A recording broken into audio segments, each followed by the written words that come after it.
What's up, everyone? Welcome back to the Keep It Down podcast. I'm your host, Garrett, joined by my co host, Ty. TC, say what's up. What is up, everybody? Big Schmag, how you doing? Good, good. It's good to be back talking to you boys again after our kind of unintentional little mini vacation there. Yeah, so just some quick housekeeping, real quick. Be sure to follow the pod on Instagram at Keep It Down Pod. Post podcast exclusive content weekly in our bio. You will find our link tree, which will take you directly wherever you choose to listen to the podcast, whether it be Google Podcasts, Spotify, Zencaster, all that good stuff. Speaking of, boys, we hit 300 total views on the podcast. So from Let's the go. Keep It Down crew, just a big shout out to everyone listening. Keep crushing it. Tell us what you like, tell us what you don't like, all that good stuff. So, boys, moving in to the second installment of the Hot Seat series. Last week we took a deep dive into the old life of Schmag and the origin story of he.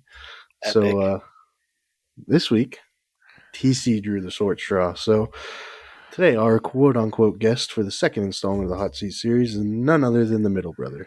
He's went from playing some of the coldest football you can imagine to butchering Bison to working a career in wastewater and so many things in between. It's our boy TC. How you doing, man? Welcome to the Hot Seat. Yeah, man, I definitely feel the seat starting to warm up here. Just a little bit nervous. You said you had some zingers for me, so we're gonna see what we get into here. But definitely excited.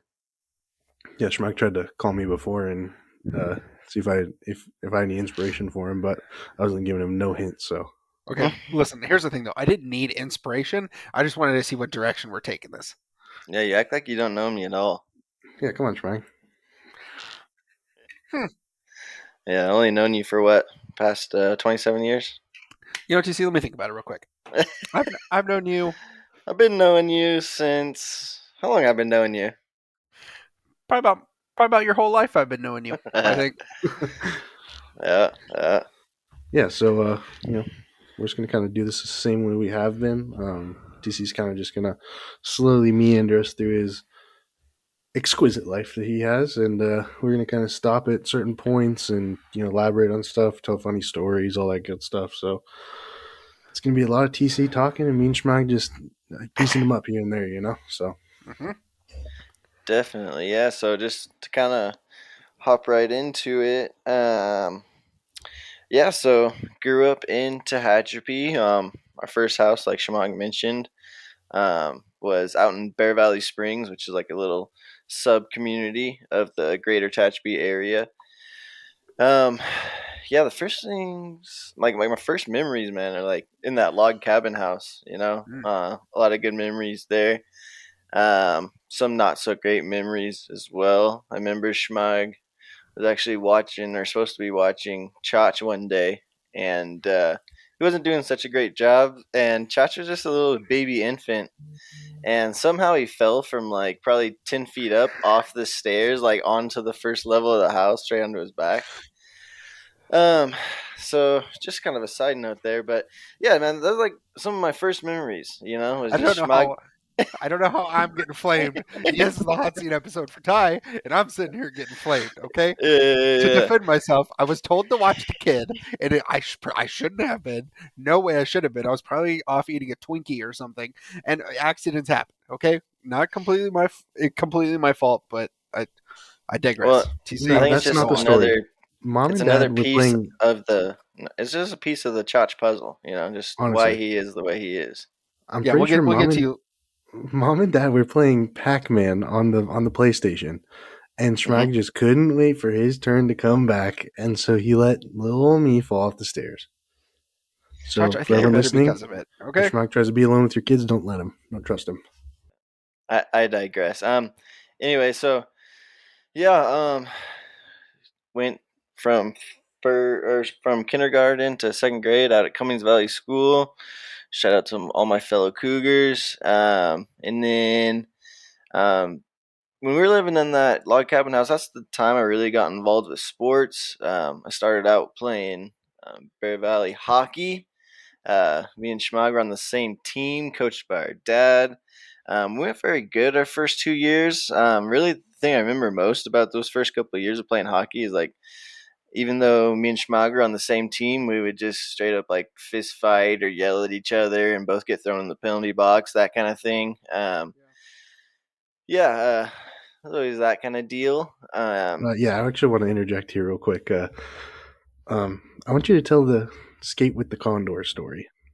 Oh man, this is a great story. So, it's skate with the Condors day at like the local skating rink.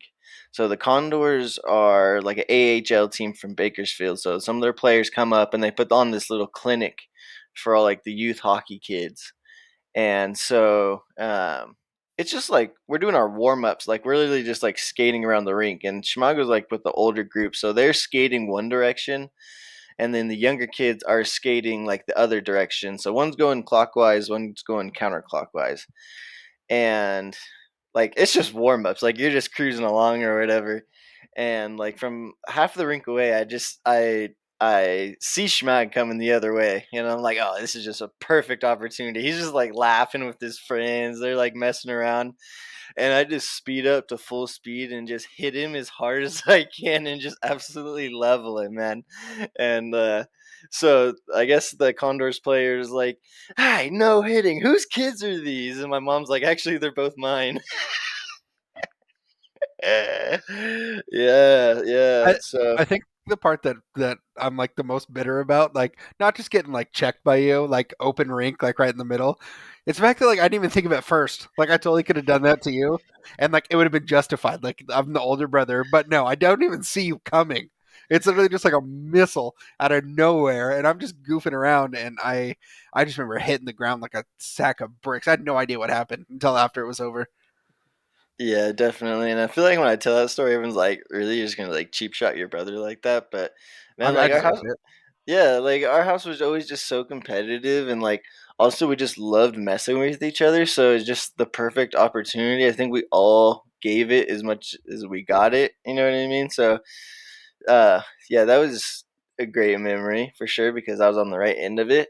Um, so yeah, after that, once I got into like the third and fourth grade is when we moved into town, right down the street from the high school or from the middle school, and I was able to start playing football. So, 8 years old, we go out and start playing youth football.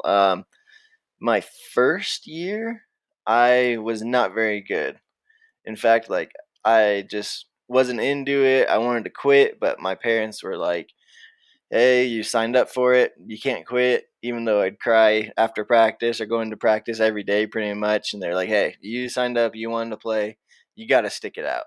And I'm always just really grateful that they made me do that because actually, the end of that first year, we're getting absolutely blown out in the playoffs. And they put it's garbage time. And so even though I had played like just backup guard and defense for most of the year. They like give me a shot to run the ball, and I actually ended up scoring like 2 touchdowns at the end of that game. And I was like, "Hey, like this is pretty fun, man! Like scoring and all that stuff. Your teammates are all hyped. Like really enjoyed that." Um, and from there, I kind of started like picking up steam and enjoying the sport a lot more. The next year, I'm still too small to play like the next division, which would like be sophomores. So I stayed down. I'm playing freshman, and I was running back the whole year. We, well, I call it running back, but really it was quarterback because I still say it to this day. This is probably around 2005 ish, and our youth football coaches invented the Wildcat offense, man. It was just direct snap, run right or run left. Like, it's 9-year-olds playing football, so like how intricate are you really gonna get with the scheming and all that stuff? But yeah, man, like straight up invented the Wildcat offense. Um, Ended up having a really good year, but my body like wasn't super developed yet, and I kind of had a funky running style.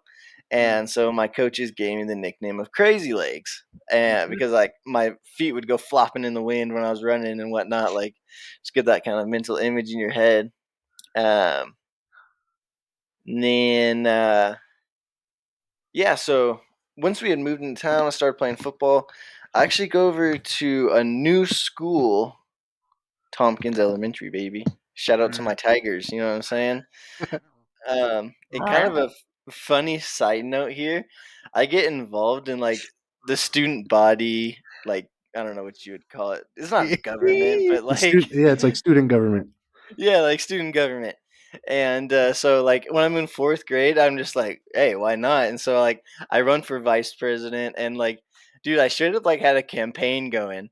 And my whole slogan was vote for Ty. He's the guy with the pizza guy. And like I made like signs and put them on the hallway walls and stuff, dude. I don't know what I was on, but dude, it got me the dub, and I was like vice president that year. And then fifth grade, I was actually the president, and they gave me the gavel and everything, bro. Like Holy court shit! adjourned, like bang bang, let's go, baby. Um, so yeah, man, shout out to my Tigers. A lot of fun memories. Um, anyways, getting into like the middle school age. Um, Sophomore year, I really don't have a lot to talk about from like sophomore TYF year. Like we weren't very good. I played like defense and like maybe some backup guard again. Like I'd moved up division, and I don't know. It just wasn't my year, you know. Um, and then kind of everything started to change for me is when I started to play for Coach Bob and Coach Damas when that's like JV youth football. Um, I think the beginning of the year I was like playing my usual backup guard and defense. I always played defense though. I just was always my natural knack was to play defense. And then similar to my freshman year, at the end of the year they start letting me play a little bit of running back. This is my first year of JV youth football. Um, I don't think our team was very good that year. No deep run or nothing like that. Um, but anyways, I'm coming back for another year of JV youth football, and this is where I feel like my football career really starts to get some traction. Yeah, I was just Um, about to say, I feel like there was a drastic shift from, because I mean, you were always a really, really solid like football player, like, mhm. and especially defensively. Obviously, we'll get there, but especially defensively. But then like the difference between your first JV year and that second JV year, and I'm sure we'll get into this, but choosing to play down at JV another year, I feel like that was it. That was like the gasoline to the fire, and then the rest was literally history after that. But Yeah, and that's what I was gonna say. And since I wanted to stay down at JV and play with my friends, I had to make a certain weight, and this is a great story. I had to make a certain weight. I think it was 110 pounds. I was like 12, 13 years old, whatever it was. doable for Um, you, but I mean, not easy, but doable. Definitely. And so they like we're doing our little spring drills or whatever, and they weigh us in, and I'm like 109, and they're like, okay, yeah, you're good. You can stay down and play. Mm, Well, anyways, the summer comes around, and I go on vacation with Grandma Peggy, and we go up to mm, like Oregon for like 10 days or something. And you know how it was being with Grandma Peggy, like we were going to Black Bear Diner every morning and getting Starbucks Frappuccinos in the afternoon. mm. And I'm just living the high life because I was like the only grandkid on this trip. Let's go, So baby. I'm just getting the royal treatment, man. Chalky milks and hot Cheetos and whatever I wanted.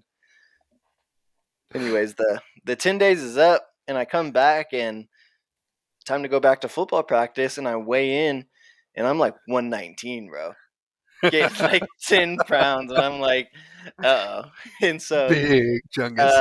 um, yeah, like I go to Jay, and I'm like, Jay is our nickname for our dad, but I go to Jay, and I'm like, hey, I gotta lose some weight, my guy. Like this ain't looking so good for me to stay down and play JV. Like I don't want to have to go play with all the eighth graders. I'm only in seventh grade. Like I'm gonna play with my friends this year. And so he's like, hey, I got you.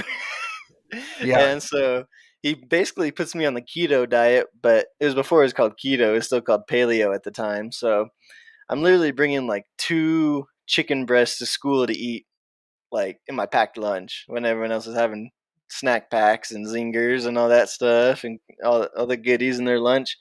Um, and then the night before games, if I I'd weigh in or whatever, and if I was just a couple of pounds over, I'd be like a wrestler, man. I'd put on trash bags and run on the treadmill that they had in their room, sweat it out, and then pretty much every game that year, I had to weigh in my chones, like people holding up towels and stuff.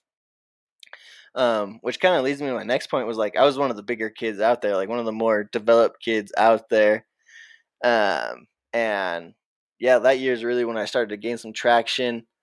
Um, Went from like just being like one of the guys on the team to like kind of one of the guys on the team, if you know. Um, yeah, just started to run the ball really physically and playing really good defense. Like I felt like I was always a really good open field tackler, but really just started to put it all together that year. Started both ways. Um, I honestly can't remember how that season ended up, but I'm sure it probably ended with a Stockdale or a Ridgeview loss because those teams really always like beat up on us ever since I started playing football up until like my 8th grade year of football. Like they would just blow us out 36-3 or whatever the case was. Um, they would have guys like DJ Martin on their team and they would just give him the ball every play. He's the kick returner, he's the punt returner, and none of us could tackle him, and they would just run it up on us really bad. And um, anyways, I think our year probably ended with one of those kind of losses. Um, and I just want to then, jump in right here, real quick. yeah, I Yeah, just I want to have know. something too when Josh is done. I just want to know the satisfaction that you got from, we go to the Ricker's house and get our pads. I just want to know the satisfaction that you would get from putting on the pads in the front yard and just about wailing on me for 2 hours. well, okay, so I remember one time in particular um, that because like you were always a big kid and I was always like just like decent sized for my grade, You but guys you were were almost the same size, yeah, dude. but you were like massive for your grade. We go and get our pads and we're standing out in the front yard and Chach is like talking like he really wants to smoke. Like he's Yeah. like, hey, well, I do this and I do that. And like, you're not that much bigger than me and all this. And I'm like, okay, you know. It's probably about And that good so, time too in your lifetime line also. but this goes back to my point I was talking about earlier. Is like we were always just so competitive in the household. You know what I mean? Like whether it was playing pickup basketball in the alleyway or just whatever we were doing, especially if it or playing pickle in the front yard or whatever we were doing, man. Like it was always just super competitive. Like we're always getting into it, you know. And so, anyways, it comes down to it. Like we're gonna figure out who's top dog between me and Chach, and so we do the classic hitting drill where you're both laying on your backs and someone says go, and you roll over and you hit each other. Oklahoma drill, Um, baby. yeah, and so I mean, I have a 5-year age gap on Chach, so I don't mean to brag about it, but it didn't end up too good for Chach. I remember that. I I just think I was remember like the noise wheezing. that I think Josh made me. you knocked the air out of me so hard, dude. Yeah, yeah. Um, Yeah. so I think that's about how that went. Do you remember like that, Chach? Yeah, something similar. I don't think we ever did it again after that. Like, actually, Josh, No, yeah. that had to have been like your first year of football. Like, there's no way that you Yeah, were you very had to far been in like your a career. freshman or a sophomore. Like, you yeah, put probably. pads on for the first time like the day prior, and you're like, oh yeah, I can take him. I was just trying to Yeah, I build was that just gonna add. confidence. I was just gonna add TC about the dieting thing, because I remember there were a couple times where you were like close the night before, and I was in high school at the time, and I was playing JV football, so we played on Fridays, and I remember we went down to Roseman one time, and we all went to Coaches after. Which those of you listening, if you know Coaches, you know that's the spot to go to after you put a beat down on Roseman. But I remember like after the game, we go to Coaches to eat, and everyone's eating hot wings and sodas and all that stuff. And Ty, because he's super close on weight, is literally eating like carrots and celery, like dipped in like the hot wing sauce at the table. And I remember just actually feeling, not like me to feel sad for you, but I remember like I felt so sad for you that you couldn't eat the food we were eating. And I felt so guilty because we were going out to dinner and you couldn't eat a lick of it. Like you could literally eat the vegetables and the sauce. Yeah, Like definitely. What had happened was Jay had brought me like a couple of like was it the unbreaded chicken, Yeah. a couple of unbreaded chicken strips to eat like during your game. So I had basically like already eaten my meal for the night. You know what I mean? And then we all decided to go to coaches, and so like I really did take it seriously, man. Like there's a lot of temptation throughout that year, especially being like a 12-year-old kid, you know. But luckily, even at that time, I could like see the bigger picture of like what I was trying to do.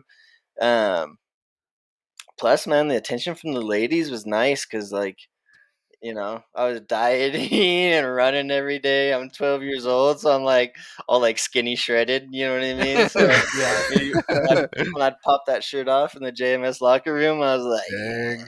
yeah. But Those cr- anyways, those crew jeans were looking nice on you back in the day, weren't they? exactly. Yeah. Anyways, so yeah, man, like that's when I really started to gain some traction. Um, but really like as a team, everything really flipped once we got into like 8th grade football, the year before you go into high school. Kind of a revenge season for us. um, we had all had growth spurts and really good coaching for 3 years now because Coach Bob and Coach Damas, they stayed with us from like 6th through 8th grade. Hmm. So we had the same coaches for 3 years. Like we knew what offense we were going to run, we knew what defense we were going to run. Been playing together, playing the same style of ball for 3 years now, and we just come out and we're just like those guys in the youth football league this year. I don't know why, what happened, but just we all were taking it super seriously. We're like watching film and going over to each other's houses and figuring out what we're gonna do, this, that, the other. And we're just like putting up shutouts, scoring 36 points a game, Hmm. running all over teams. One funny story that I actually was just talking about the other day was we go down to play Foothill, Oh and no. yeah, we go down to play Foothill, and you got to weigh in before the games. And Foothill is known for having some very big boys on the team. So we're all standing in line, like our team is standing in line to weigh in, and Foothill rolls up and just talking a whole bunch of mess. We were undefeated at the time, so they're talking mess to us, as well as just absolutely blasting music. Like they got like the 49ers walk out basically with the big old boom box, and it's like all I do is win, win, win, no matter. Because that was the hot song at the time, you know what I mean? And so we're all just standing in line. They're chirping at us or whatever. And like before they even got there, we're like, don't even say nothing back to them, guys. And so we're all just staying there. We all weigh in. We're fine. We never had the biggest team. And then they weigh in, and they got like 3 guys overweight. And so their coach goes up and talks to Coach Bob, and they're like, "Hey, like these 3 guys are overweight. What do you want to do?" And he's like, "Oh yeah, it doesn't matter. Let them play." And we're just like, "Oh, here we go, boys." Yeah, and we're and and mind you, I was there. They weren't overweight by like a pound or two. They had like 4 or 5 guys that were like 10 or 15 pounds over. Like and like they knew what they were doing. Like they were just trying to get these dudes past. But yeah, I mean like way far overweight. Like these kids shouldn't have been playing. But Coach Bob, being who Coach Bob is, says, "All right, let them go." Go ahead, TC. yeah, definitely. And yeah, we ended up kicking the crap out of them that year. I think we had given up like a total of 21 points through our first 8 games or something crazy like that. Like Mhm. really just rolling. Um, Getting to playoffs, we're matched up with Foothill again. Um, do the same thing to them again, but I don't think our offense was rolling as hot that game. I think it was only like a 13-0 type win. Mhm. Um, but uh, go down to Stockdale, and like I said, Stockdale's have just been our big bullies forever. Mhm. Um, and uh, yeah, just for a TYF game, the stands were just absolutely packed. I remember that the game was actually held at Garces, and like for some reason, like everyone in town was just so into this game. I think it's because like they just been our big bullies for so long, and like, hey, Mhm. we got a chance. So that's definitely one thing I remember is just Tehachapi traveling very well, and even a bunch of the high school kids like in the stands like watching us, and that was really cool. An absolutely insane game. I think my boy Danny Z threw it up to the end, and Christian Turrell had a diving touchdown catch. And I remember a camera flashing as he's catching it in the end zone, bro. We're just in eighth grade. So that was pretty gnarly. Ended up coming up a little bit short that year, guys. We went down and played Liberty. If you guys Mhm. remember that game, I do. um, Anthony Mariscal and Colton Foster and the boys, who both went on to play some Division One football. I believe Colton Foster was already balding at the time. Very large human being. I don't know what was going on there, but yeah, ended up losing. I think we had a chance at a field goal to win it at the end. Missed it, lost. But yeah, like that year really changed things for us. You know, we had kind of gotten pushed around quite a bit up until that point. Um, and that was the first time we were like, hey, like we can really be competitive. You know, Mhm. Yeah. so So you're yeah, getting ready. So you're getting ready to go into high school, right? So that season ends. We're getting ready to go in high school, and we kind of talked about it in my podcast because I'm the only one that was good enough to play freshman football. Um, so TC, you and a whole squad of your fellow friends all got brought up to JV. So why don't you go into that a little bit? yeah, man. It was pretty crazy. I think we had 11 kids go up to play JV that year. There was a lot of kids like that were really similar to me. Not the biggest kids in the world. We did have some linemen getting pulled up, but my class, like, we had a lot of skilled position athletes. Hmm. And so, yeah, Coach Grimes comes up to me, like, he was our eighth grade PE teacher. Comes up to me, he's like, hey, like, just want to let you know we're going to pull you up to JV for at least the summer and see how it goes, and we'll go from there. And I was just so stoked. And then by the time lunch comes around and I see like all my kids from my team and they're telling me the same thing, and I'm like, Hmm. bro, like we're all going up. Hmm. And so that was a really cool feeling just to like be recognized as one of the better athletes and they want to give you a shot and all that stuff. Um, so yeah, freshman year I started out with the JV team. Um, but I have to say there was a little bit of like backlash from the sophomores. You know what I mean?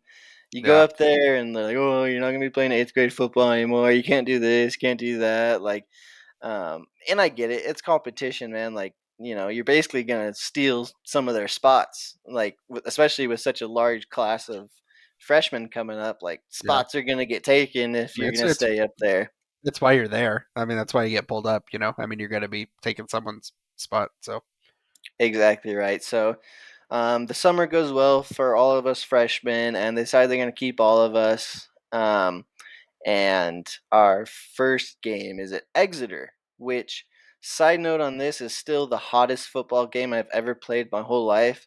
Schmog, I'm sure you remember it as being a very hot one, but I had to play 3 hours before you did. The sun had gone down before you Yeah. guys had played. Yeah. Um, Yeah, I remember showing up and we showed up, I think I want to say it was like first or second quarter of your guys' game. And I mean you guys had a 5 o'clock start, so I mean it was well over 100 degrees, and I mean it was miserable, absolutely miserable. I mean we all were not playing, and we all had I think we hit the locker room early because it was so hot, but miserable. yeah, and just a side note, you know, that was really like the most nervous I've ever been for a football game in my whole life was that first game of JV year. Did you puke Um, before? no, I was never a puker. You know, I would just, like I said, I would get really quiet, and I didn't want to talk to a lot of people. I'd have to eat the same meal every week, stuff like that. I was kind of superstitious, but never a puker, nothing like that. I just had my little routine I'd like to stick to. You remember Um, what you were listening to before the game? What we have in the headphones before the game? Man, I was a big Lil Wayne guy back in those days. Still Oh, am. Still like always, bumping Lil Wayne. always a win. Um, but yeah, Lil Wayne, of course, Drizzy Drake. I'm sure. some classics like "We Fly High" or something. We're probably Mhm. flowing, Yes. something like that. Um, but yeah, just super nervous for that first game because I was going from playing 12 and 13-year-olds to playing kids that had driver's licenses. Mhm. Um, and I remember uh, me and Ben Johnson are back deep. Ben Johnson was another kid from my class that had gotten pulled up. And we're back deep to receive the opening kickoff. Just like I said, so incredibly nervous the whole time. And finally, this time, ball gets kicked. Ben feels the ball at like the 2 yard line. Um, Reverses field probably like 3 or 4 times, and me and David Carter both have absolute kill shot blocks on the like peel back, like would get like flagged and fined if you're in the NFL so hard nowadays because it's going back towards your goal line, but there's Yeah. absolute kill shot ear holes, and Uh-huh. Ben Johnson ends up taking it to the crib, man. And so then we're just like, hey, this is the same old thing, boys. Like we're gonna keep doing this thing. And I played a lot of offense that year, man. I was in that we were in that wing T, and I was at the fullback spot. Um, Really did my thing that year, man. I think I took home the offensive player of the year award at the end of year ceremony. A lot of touchdowns, a lot of carries, all that good stuff. Um, as well as playing defense, I started both ways that year. Just a super solid and fun year. I feel like JV football is like it's your intro to my intro to high school football, but like JV's just not taken as seriously as the varsity level, obviously. Sure. Yeah. We'd show up to practice and we'd get our stuff done and we'd go home. And I felt like the Grimes brothers did a really good job of like managing us and telling us how to get it done, but not getting too heavy with it yet. And so just allowing us to have fun and do our thing. And we were good, man. Like I said, I think all 11 of us freshmen started, as well as the help of the existing sophomores. We had a good little team. I think Garces edged us out at the end of the year for league, but still just a really fun year, man. And like I said, like I'd really feel like that was one of my better years of football was that JV year, just having fun, making plays, all that kind of thing. What about the Um, excessive amount of body fluid that you lost through your nose in between your eyes? Yeah, yeah. So we're rocking the old school. Are they shut DNAs? Those Yeah. helmets were so hard back in the day, dude. Yeah, which they were super hard. I remember that. And so what happened is like in the summertime, I got a pimple right on the bridge of my nose, and so I go to practice or whatever, and I hit someone, and the padding on the inside of my helmet comes down, and it knocks that pimple off. It cuts it, you know? And so it like makes this little scab. Well, you got to go to football practice the next day. And so it happens again. And it keeps hitting that same spot on the bridge of my nose. And pretty soon it's just like the whole bridge of my nose is just like filleted open, like just over repetitive times of like it getting hit and hit and hit. Um, so basically it was a customary thing that Chach would be our water boy. And so I rocked a towel that year because I had to have that drip. And so usually in the first quarter of each game, I would hit someone, and the bridge of my nose would start bleeding.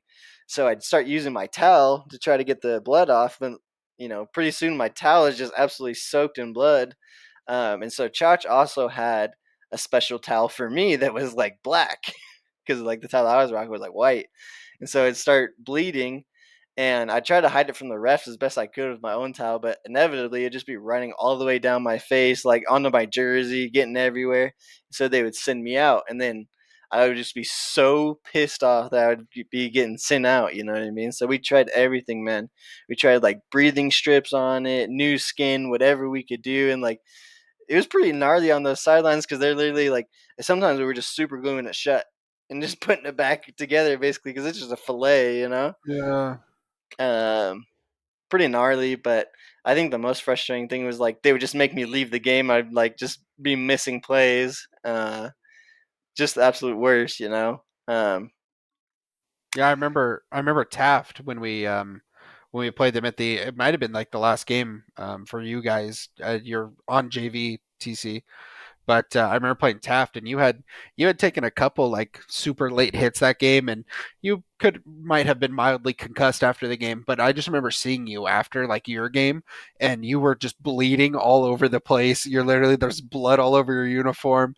I mean, slightly confused about where you were, sure, and like Chach is just sitting there like spraying like water, like trying to wash you off, and like you were a mess, dude. You look so rough after that game. Definitely, man. A lot of games like that, man. Like I said, I was playing both ways. Just that competitive spirit takes over. Like, the bridge of my nose thing that would never have slowed me down. You know what I mean? So that No thing way. bleeding all over was not my worry at the time.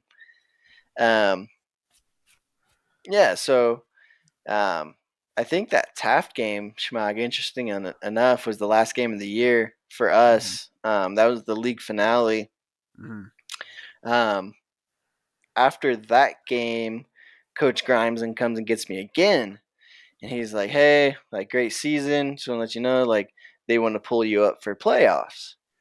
And I'm like, "All right, cool." Like I kind of figured it was coming because you'd heard stories about the Taliulu brothers, all these different pairs of brothers that had gotten pulled up because their brothers are playing in the varsity playoffs, and the coaches always thought it was cool to have brothers playing on the same team. So halfway expected it, but obviously just um, a really cool experience for me as a freshman. They're wanting me to go up and be on the varsity football team. Um, so I definitely didn't take it lightly, but it was a rude awakening. I remember going to that first practice, being a freshman on the varsity team and basically being on the meet squad. Not like I was ever going to get into a game or anything, but being on the practice squad. And I remember it distinctly, man. Like we're running the opposing team's offense or whatever, so we don't know what the hell we're doing. And Uh, so I'm just assigned to like run like a post route or whatever. I run the post, and Bobby Howe just throws a beautiful ball to me. And right as I catch it, just Travis Farewell there to fucking greet me into the varsity football ranks, man. I just remember just being on my back, like, just hurting so bad. Like, um, and so, yeah, man, I got to practice with you guys for probably, what, 4 weeks? Um, yeah, yeah. It ended up being like four, maybe a little bit more because I know like Thanksgiving was in there. We might have had a little bit of a break, but I don't remember. About a month. Definitely. Yeah, definitely. And that was just a really cool experience. Obviously, we talked about it on the last pod, Hmm. just everything that you guys accomplished that year and me getting to have just a teeny tiny piece of it. If nothing else, I got the best seat in the house, man, standing right there on the sideline. Yeah. Um, just being able to high five you, come off the field and see, being in the same huddle with Marcus and Corey and just everyone, just like, man, like these guys are out here doing it right now. Like it really gave me something to look forward to, a really cool Uh-huh. experience. But I will say that um, I was happy it was over once you guys had gotten your chip because I was tired of getting laid out. And just wasn't my style to just be stuck on the sidelines, man. That was a new experience for me. Yeah. As cool as it was, I was like, all right, man. Like, I know I got to get my game up to get on these guys' level. Like, I know I'm not there yet. So really cool experience, a really humbling experience at the same time. Yeah. Um, so yeah, man. After that, uh, yeah, I'm pretty set on playing varsity football the next year, but I'm not the biggest kid. You know what I mean? I think Mhm. everyone else had kind of caught up to me. I was a big kid, and then everyone kind of kept growing, and I didn't grow as much as they did, and they kind of caught me. Um, so that summer was super interesting because some of those 11 freshmen that got pulled up to JV were going to stay down in JV, and everyone's trying to make the decision: should we play JV again? Should we go up to varsity? Like, what should we do here? And interesting enough, we're at like a Fourth of July deal at City Park, and some of the moms of like some of the kids that were going to play varsity that year that had played like on your team the year before, Schmog. I don't want to name any names, but the moms are telling me, they're like, "Oh yeah, you need to stay down. You need to play JV. Like you're not Yeah. gonna get any time. They're already set." And I was like, I don't know. Maybe I should play JV. Like, do they know what they're talking about? I don't know. So I'm kind of going back and forth, which I should do it all year. And then once, the summer comes and practices start to ramp up, like I just kept hanging around the varsity team and the varsity team and the varsity team. Um, Not getting any first team reps or anything, but definitely in the mix. And so I'm like, all right, I'm gonna go for it, boys. Like I'm gonna stay up this year. Hmm. Um, Kind of want to and pause right here for 1 second. Just kind of want to touch on, like we were talking about, JV is kind of nonchalant. You like do a little team session in the summer and do like a little lift, but varsity, you got hard lifts for the first whatever 4 or 6 weeks it is, and then you go to two a days, and then you go to start school and practice and all that stuff. And so, kind of wanted to talk on the adjustment of that. Two a days and working your ass off all summer turns into a job more than a hobby at that point. So yeah, definitely. We mentioned it, but JV's more nonchalant, and varsity it's a lot more serious, especially when you're playing for a guy like Coach Denman. Um, uh, with that being said, I felt like I was kind of ready for it. We talked about me dieting and losing weight just to play at a certain level. Like I feel like I was always willing to do what needed to be done for me to take the next step if I felt like that's what was needed out of me. Hmm. Um, and like I said, I was like inspired. Like Schmag had just gotten a championship ring the year before. Like I wanted to be a part of this, so I was willing to do whatever, man. But I think the biggest adjustment for me was the speed. The speed of the game really ramped up because basically in a calendar year, I had gone from playing eighth grade football to playing varsity football. So it was a really big jump, really quick. those are grown ass Um, men, my boy.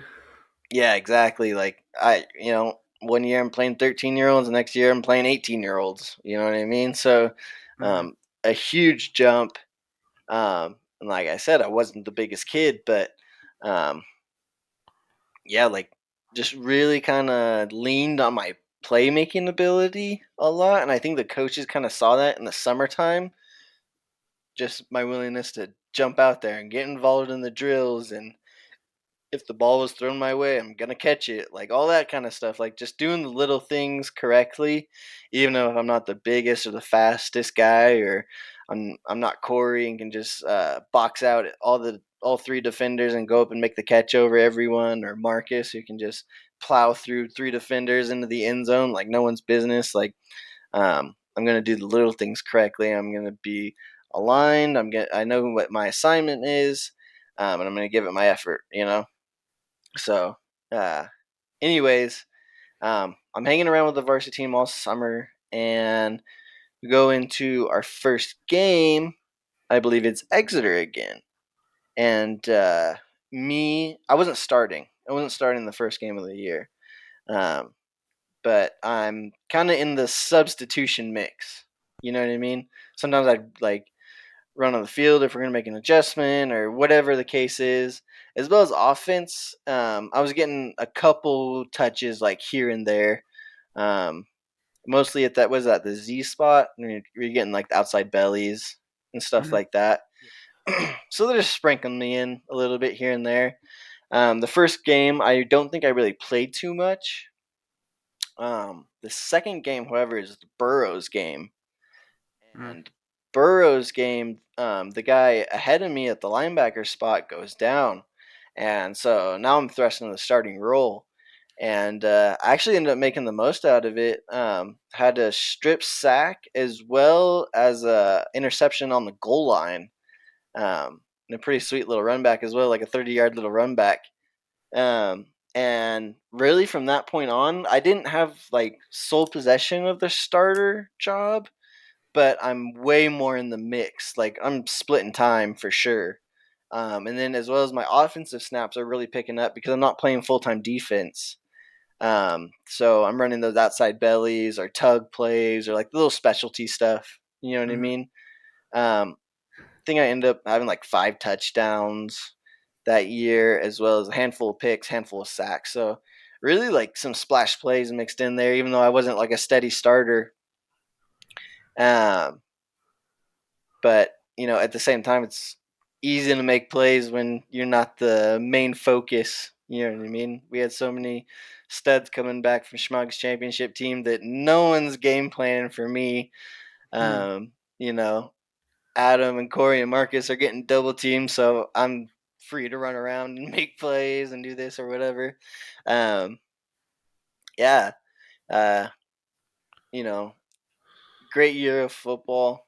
Um, it's funny because um, going back to Spunk's championship year, that they had asked me like, "Oh, like, are you gonna get a ring?" And I said, "No, I can't. I can't accept a ring, man. Like, I can't go out and get a ring. Like, I didn't feel like I had done anything to contribute really besides being on the meat squad. Like, and in the back of my head, I'm thinking like, dude, I got 3 shots at this. Like a lot of the dudes are coming back. Like, no way we don't win another chip. Yeah, Like, for we're sure one fully of these are loaded. going. Yeah, like we're fully loaded coming back. And so that was a crazy year just because like Schmog's year, you talked about being the underdogs the whole year, but like that year we were the big dogs. Like we are defending CIF champs, you know? So we're getting the best shot from every team that we play. I think our only loss in the regular season was to Garces. Does that sound right, Schmog? I think so. Yeah, I think it was pretty So similar to my year. Yeah. yeah, we have an absolutely epic showdown at Wasco in the league finale to get us to 9-1. Um, like I said, we were the defending CIF champions, and so we go down there, and Wasco supposedly has the team of the decade, and Austin T Arena is going to do this, Austin T Arena is going to do that. Quentin They're running Cheatham. they're going to run that double wing at you. You're not going to be able to stop them. And I remember up on their side of the stands, they have this huge banner and it says it's going to be a long ride home. And the dads are all like at the fence chirping at us when we're warming up, just talking crazy to us. And this is just adding fuel to the fire. Um, Super competitive and hard hitting game the whole time. We ended up scoring a late touchdown to give us the lead. And then me as a sophomore, I have the strip sack to seal it at the end, man. And so we're just going crazy. We just won our, another league championship. And I remember Marcus and Marcos going up and grabbing that big banner, and they took it home with us because, yeah, just a little trash talking gone wrong, I think, from the Wasco side. Can't be Um, doing that. Yeah, and they displayed it at the end of the year award ceremony as well, like in the cafeteria. Just cool stuff like that, man. Full pettied out, man. You love to see it.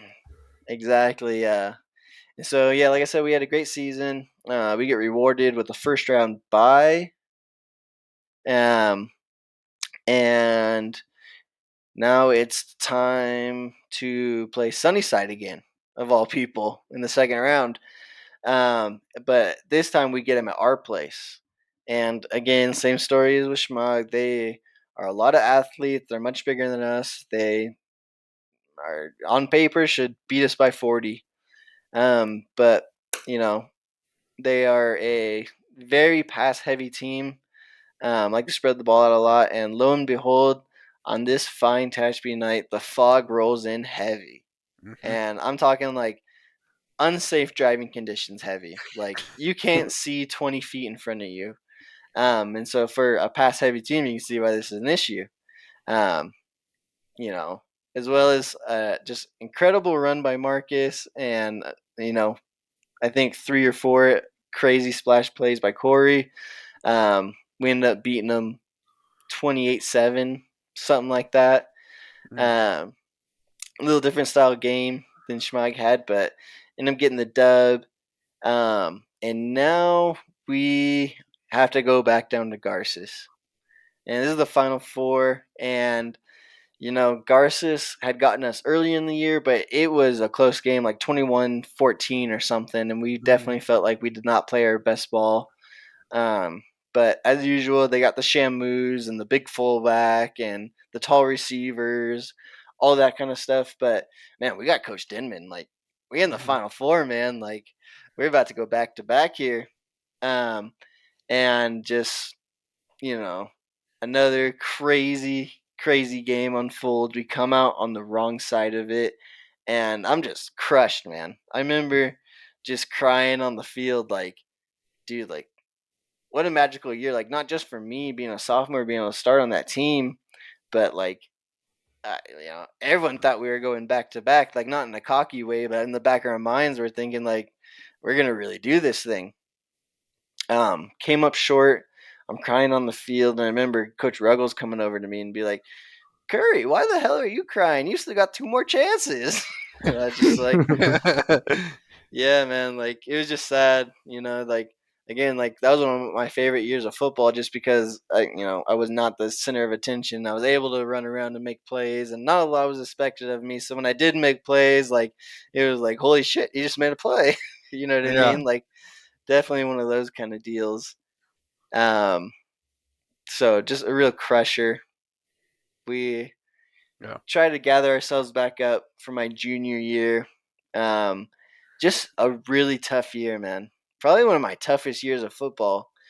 Personally, I had a very good year. I put up It's an over understatement I put up over 100 solo tackles that year, which is just an insane number. for a high school Um, player. Yeah. yeah. Um, maybe not 100 solo tackles, maybe over 100 tackles. Might have had that number wrong, but anyways, um, yeah, I had a great year for sure, but just a really tough year. We had lost a lot of our studs that had graduated the year before, and we just weren't quite as loaded as we were the year before.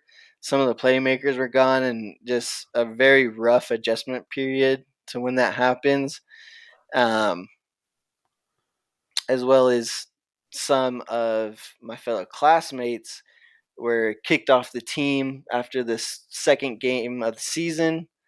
A huge blow to us. Starting running backs and starting defensive ends and starting corners just all of a sudden gone, and you're trying to fill those shoes. Um, you know, make the most out of it, man. Get another SSL championship that year. Um, and we actually are rewarded with a home playoff game in the playoffs. And we're like, all right, it's been a rough one, boys, but you know what? Let's do this thing. Like, we're not playing bad ball, and like when I say a rough No. year, that's by Tehachapi standards. You know what I Yeah. mean? I think we had gone 7-3 in the regular season, first round home playoff game. Like, you know, a lot of teams would love to be in this position, but like, I think in the back of our minds, we kind of know like we're kind of limping through this thing, man. Like, um, and we get West at home in the first round, and we had beaten them like 2 weeks before. And so we're like, all right, cool. Like, beat West, we're gonna at least get into the second round. Like, we'll figure it out once we get there. Snowy night. West has to come up here.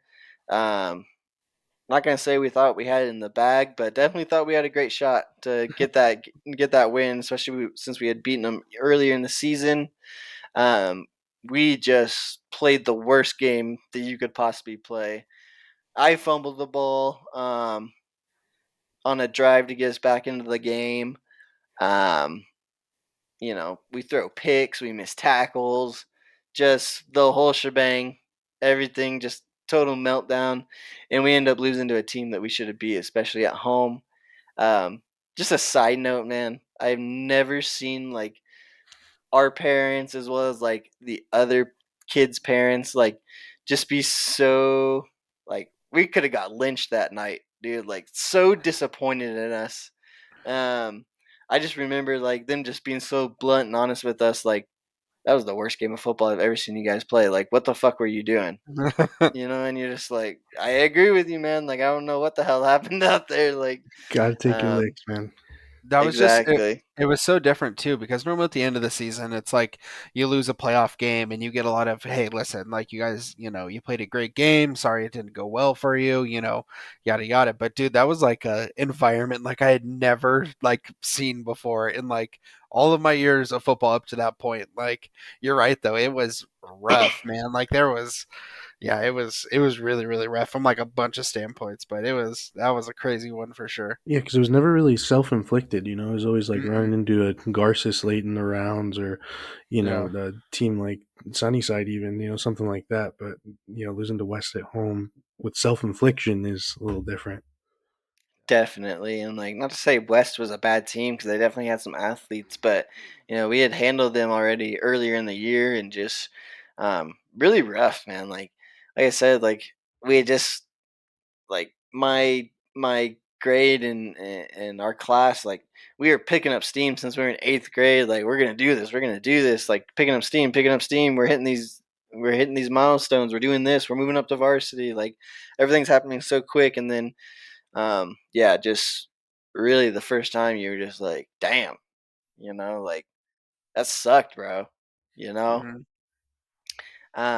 But, on the other hand, um, I was definitely probably one of the guys on that team. I had a great year that year, playing both ways, offense and defense. Um, bunch of tackles, bunch of touchdowns, all that stuff. Um, uh, we got one more crack at it, man. It's my senior year. Mm. Um, and I felt like we kind of got some rejuvenation. I don't know what it was, but kind of felt like we are getting our swag back a little bit. Um, we all didn't like that taste that was put into our mouth, and so we went hard over the summer, and we're like, hey, we got one more crack at it. Let's make the best out of it. Played good football all year, man. Again, like I Mm. was going nutty. The whole team was going nuts. Really, like we're just playing good football. Um, of course, do we? Yeah, we're not in the SSL anymore. We're in the SEYL. So we got Mhm. East, West, North, and all the Bakersfield schools um, in our division. Um, but was Garces in our division at the time? No, you played Garces at home in your preseason. That's what I Mm, that's thought. right. It So, was all anyways, yeah, we foggy. get we get another we get another league championship, but Garces definitely handed it to us pretty good at home. I think it's 35-21, one of those kind of, and I think it was a late touchdown to get us to that 21. Not a That's when great you, when showing. you uh when you punched old boy in the head on the sideline when you're Yeah, running the ball. definitely. Like my Garces frustrations and hatred really started to not boil over because I never like got into fights on the field or anything, It was but just a nasty stiff arm. yeah, like my play style versus them was very aggressive. I'll say that much. Um, if I did have a big hit, I would definitely stand over the kid for a little bit longer and maybe say some things that I wouldn't repeat to my mom. Stuff of that nature. If I was in the open field, instead of your typical stiff arm, it might be a closed fist. Stuff like that. You know what I mean? I loved every um, second of it. I loved it so much. Yeah, I was just sick of getting beat by them, man. I just wanted it so bad. Like, I remember being in the weight room in the summer, and like, literally, my motivation was just like, dude, like, I gotta be Garces this year. I gotta be Garces this year. You know what I mean? There was like that hump in the back of my mind that we needed to get over. Um, so yeah, man, like, just playing really good ball. Took home another league championship game. Um, I think we get a first round bye. We only lost maybe one or two games during the regular season. Got North at home in the second round. Let's go, baby. We're Um, there. yeah, definitely did our thing against them. So we're feeling really good. Um, Final fours are matched up with Garces, man. And we're like, all right, same situation. But this time it's a little different. Like my senior year, I did not feel like it was one of those classic Garces teams. Like They didn't have the big Shamus. Sheldon Croney was running back, and he was really doing his thing. For sure, a monster, but not one of those typical oversized, like crazy athletic Garces teams that maybe Schmog or I had run into, 2010 or 2011 season. Um, Definitely beatable. Um, Long story short, things don't go our way, and my high school career ends on that Garces field. Man, just tough pill to swallow. Definitely, it did my thing again that year, but really, I was just never a huge stats guy. Like I enjoyed when people would recognize like my play and stuff like that, but really, like you're playing at Tatry, you don't accept anything else besides CAF championships as a good season. You know what I mean? I think a lot of teams would take 2 Final Four runs as like, man, I had a great college career, but like for me, I was just always so disappointed in the way it ended, and like having 3 cracks at it, being a starter on varsity and never getting the job done, just always just I don't know, man, tough pill to swallow. And I just remember that last time you guys played Garces, and I just remember like being on the field with you guys after the game, and I just remember, I think it might have been UTC, like you just like looked at me and you just said, "I'm just so sick of losing to that team," and dude, like my heart broke so bad for you because obviously like my last crack against Garces, like we had the great game and we came out on top of things, but dude, like it being your last high school game, and then like Garces was just that thorn in your guys' side for every single game. And dude, like Yeah, I just couldn't imagine it ending that way. And I just, dude, it was horrible. I was more sad for you in that moment than like I was after we won and realized I was like never gonna play high school football at Tehachapi again. You know what I mean? Like yeah, it and like was horrible. yeah, definitely. And then it makes you go back to like key moments in the game in your mind, and like if they just would have gone a little bit differently. Mhm. Um, I think about it all the time. We got Sheldon Croney wrapped up in the backfield on 4th and goal, 5 yards away from the touchdown. There's 3 of us on him, and somehow he breaks free and Yeah. just does what a D1 athlete does and breaks Yeah. free and gets into the end zone. Touchdown, Garcia. Oh my gosh. And you You guys can had You still a hear it know? to this day, dropped can't you? you had a drop pass in the end zone on 4th and goal of your own too. Yeah. And then a tip ball at the line that Mm. is just outside my reach when I dive for it. Like just little stuff like that. Like, you Yeah. just hope things or wish things had gone a different way, but they don't. Um, uh, so yeah, man, like I said, I've done my thing for really those past 2 years. Um, and towards winter break time of my senior year of high school, I start getting college coaches talking to me. Um, it starts out with some junior colleges and stuff, but I really had my heart set on playing like your typical college football. Like I wanted to go to a 4 year for sure. Like I thought that I had played well enough to get looks, and I had made recruiting profiles, and I'd gone to different camps, um, you know, and got my Spark rating, Nike camps, all that kind of different stuff. So like, man, I was all about it. Like I'm really trying to go play some college ball. And I'm getting letters in the mail too. I'm like, hey, it's happening, man. Like, Uh, um, it's not USC or Oregon or Ohio State. You know what I mean? But I'm getting offers from like Western Colorado, the Illinois Blue Boys. Shout out, mm, baby. let's go. D2, D3 schools. Um, and so I'm like, hey, like we could really do this thing. Um, and one day, I'm actually in gym class, and Denman comes in. He's like, "Hey, Curry, there's someone that wants to talk to you. He's up in the office right now." And so I'm just like in my cutoff and my like Warrior PE shorts. I'm like, "All right." Cruise up there, and it's a coach from the South Dakota School of Mines, um, the defensive coordinator who actually was from Palmdale. That's how he knew about Tehachapi.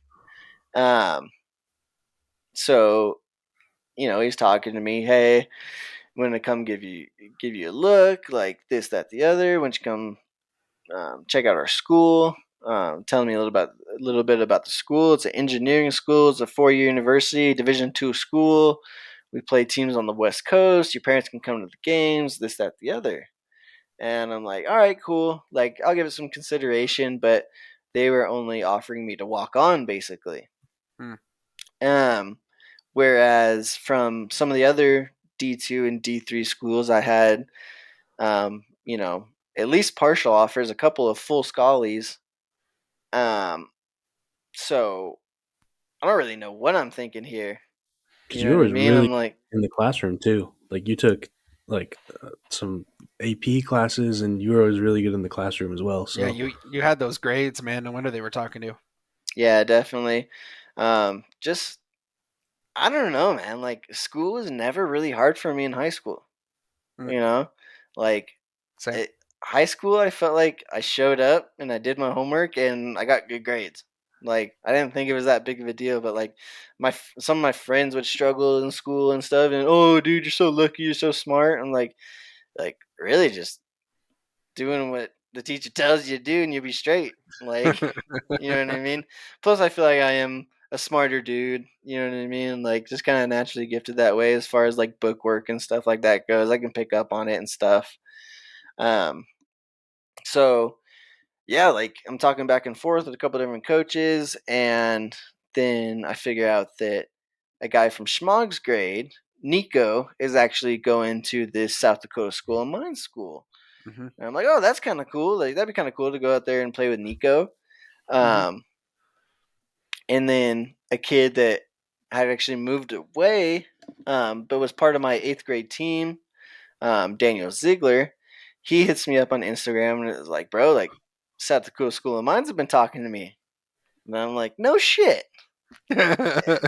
And so like all of a sudden there's gonna be like I was like in my head I'm like, dude, there's gonna be 3 Tehachapi guys. Like that'd be kind of cool. I actually have like a taste of home while I'm out there.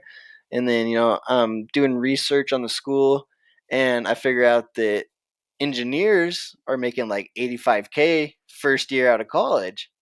And I'm like, damn, like Bingo. that sounds pretty good to me. You know what I mean? Um, the only thing was the walk on part. Mm. Like I felt like I had done enough to earn a scholarship, but he had really sold me. He was like, "Hey, like, you're going to have to walk on for the first semester. We have already spent all of our money that can be spent on scholarships. Um, if you're on the football team in the second year, I could promise you at least be on a half scholarship." And I was like, "Okay, like this is making a little bit more sense. Like this might just work out. You know what I mean?" So in the end, I decide, all right, dude, I'm gonna go play Division II football. I had gotten basically full scholarships from these full scholarship offers from these D3 schools, but for whatever reason, I was just set on playing Division II. Like I don't know what it was. Like I don't know. Maybe it was just the challenge of it, or I don't know what it was. Paired with me having a couple of other attached guys there, seemed like the right move, right? So the first time that I ever set foot on that campus was like moving day. You know what Actually, I mean? Yeah, yeah. like Schmog and our mom flew out there with me. I basically packed 2 suitcases full of like all the stuff I've ever owned, and we checked them. And man, I was off to school. You know what I mean? Um, and I was actually able to room with my 8th grade homie and Daniel Ziegler. So I was like, dude, this is pretty cool. Like, I'm gonna have a little taste of home lime here. And man, like football is just so much different once you get to college. It's a job and it's very serious. Um, and then at that particular school, you have the whole the school side of it. I'm not going to a liberal arts school. This is an engineering school, man. So like first semester out of the gate, I'm taking chemistry courses and you know, advanced math courses, like tough courses, as well as like I wanted to do civil engineering. So it's like introduction to AutoCAD, and just as well as some general ed stuff as well, but like not easy schoolwork. You know what I mean? Um, and you know, our team wasn't that good that year. I think we won 2 games, and I really just had no traction through the whole year. Um, just a really discombobulated program to step foot into. We had a lot of transfers that year. Um, Not a lot of the freshmen or sophomores were getting very much attention during the practices. And then, they're like wondering why we don't know the plays when we get into the scrimmages and stuff. And it's like, oh, you haven't spent any time with us at all. Like, just super discombobulated. This is the first time I really felt like I ran into any bad coaching. You know what I Yeah. mean? Like, just no sense of team whatsoever. Kids quitting during the games, kids quitting here, like just really rough. You know what Yeah. I mean? Did you catch a red shirt or a gray shirt your first year at TC? Yeah, red shirt. Got it. So I wasn't even traveling with the team. Like, dude, I didn't even feel like I was part of the team, to be honest with you. Yeah. Like, I wasn't traveling with them. Like, practices suck. Like, we're basically just running Scout Team O. You know what I Hmm. mean? No development besides what's going on in the weight room. Um, we're getting faster and stronger, but like they're not coaching us. Like they're not telling us Right. what they want out of us. Like it's just all the transfers and the upperclassmen getting most of the work. Um, and at this point, man, like at the end of that season, I'm just burnt out on it, man. Number one, I'm far from home. Um, Missing family, 18-year-old kid. Like, I don't know what the hell is going on. School is not going well for me. Like I said, playing football is a full time job, as well as trying to do the engineering school thing. I'm just overwhelmed and just not having a good time. You know what I Hmm. mean? It was Yeah. like the first time that I ever failed a class. Um, and like I said, I was always a good student in high school, so I'm like, dude, what the hell is going on? It's Like, just exhilarating, Especially isn't it? like failing a class that you actually tried on. Yeah. exactly. You know. And like, man, like these kids that I'm in class with are just like, other than, some of the kids on the football team are super smart as well, but like just the kids that just went to that school just because they knew they wanted to be engineers their whole lives, and like this ain't nothing for them. Like, dude, like that homework last night sucked. Like, it took me like 2.5 hours, and like, dude, that took me like 30 minutes. What are you talking about, dude? Like, so yeah, man, just really rough, especially that first year. Things are not going well at all. I'm burnt out, especially with the football and the football team. Our head coach gets fired. Um, Nice. a new staff's going to be coming in next year. And at this point, I'm just like, dude, I think I'm done. Like, I think I'm done playing football. Like, if this is what it's going to be like, I don't want to do this no more. You know what I mean? Um, and maybe a decision I regret, you know, should have stuck it out, see what would have happened the next year. But at the time, it felt like the right decision. Um, so yeah, man, that was my last year of football. I basically go in and let the new coaching staff know, like, I'm out of here, dude. Like, screw this. Like, I'm gonna walk in. I'm gonna walk on anyway, so they don't really give a shit. They're like, all right, whatever. And I was like, you know, so just not a great situation to say the least. You know, um, I still wonder what would happen if I had gone to a different school that maybe had recruited me a little bit more heavily. What would have happened? But you know, I digress. Um, so yeah, man, got to focus on school a little bit more, but it is still just not going well for me in the classroom. Like I said, man, like this just is not up my alley. As well as like I never felt like I was interested in the subjects I was learning. You know what I mean? Um, Before I had gone there, I didn't even know what an engineer did. And I felt like I was really homesick as well. Like just being so far away from everyone. Like we had talked about in previous pods, like we have such a great support system, and then just to not have that around was pretty rough. Um, and so go to school for maybe like 2 more years, and I'd failed probably 3 or 4 classes in that time frame. And at this point, I'm just burnt out, dude. I think that last year, I like had to pass a class, and I didn't. And I'm just like, dude, like this ain't for me. I truly felt like the football thing. I wish I would have stuck it out to see what had happened, but like the school side of it, I know I couldn't have done it. Like I have no regrets about anything that happened on the school side of it. Like I was giving it my best shot and just not going my way. Um, I think there's a reason why that school has such a high job placement rate and such a high salary first year out. It's because like you really got to earn that, and you really got to be a gifted, smart person to get through that school. You know what I mean? And I just don't think I was quite there. Um, you know, with my smarts, but also with my study habits and stuff like that. Because, like I said, like high school was always just easy for me, and this is a different level of commitment that you have to have just to get through the schooling side of it. That maybe I wasn't willing to do at the time. Um, yeah, so now I'm not playing football or going to school anymore. And I don't really know what the heck I'm gonna do with my life. You So know what I mean? is Like this when we hit the South Dakota workforce? Is that what we're getting into right now? this is when I hit the South Dakota workforce because Let's go. like what am I doing now? You know what I mean? Like So I question. was so lost.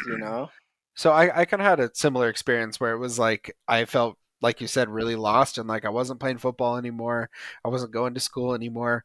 Obviously, I think you were being a bit more transparent with mom and dad than I was in my situation. But what kept you from just packing up and coming home when you're like I'm done with school and I'm obviously done with football now? Yeah. Because What I had a similar experience and I know what kept me there obviously, but what kept you in South Dakota as opposed to coming home? yeah, well, my original plan was I was just gonna take like a semester off.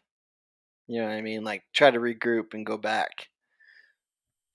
And it comes time to apply for classes again, and I just want no part of it, dude. I'm like I think I kind of realized that I was just over it, wasn't going my way, didn't want to do it anymore, wasn't willing to do it.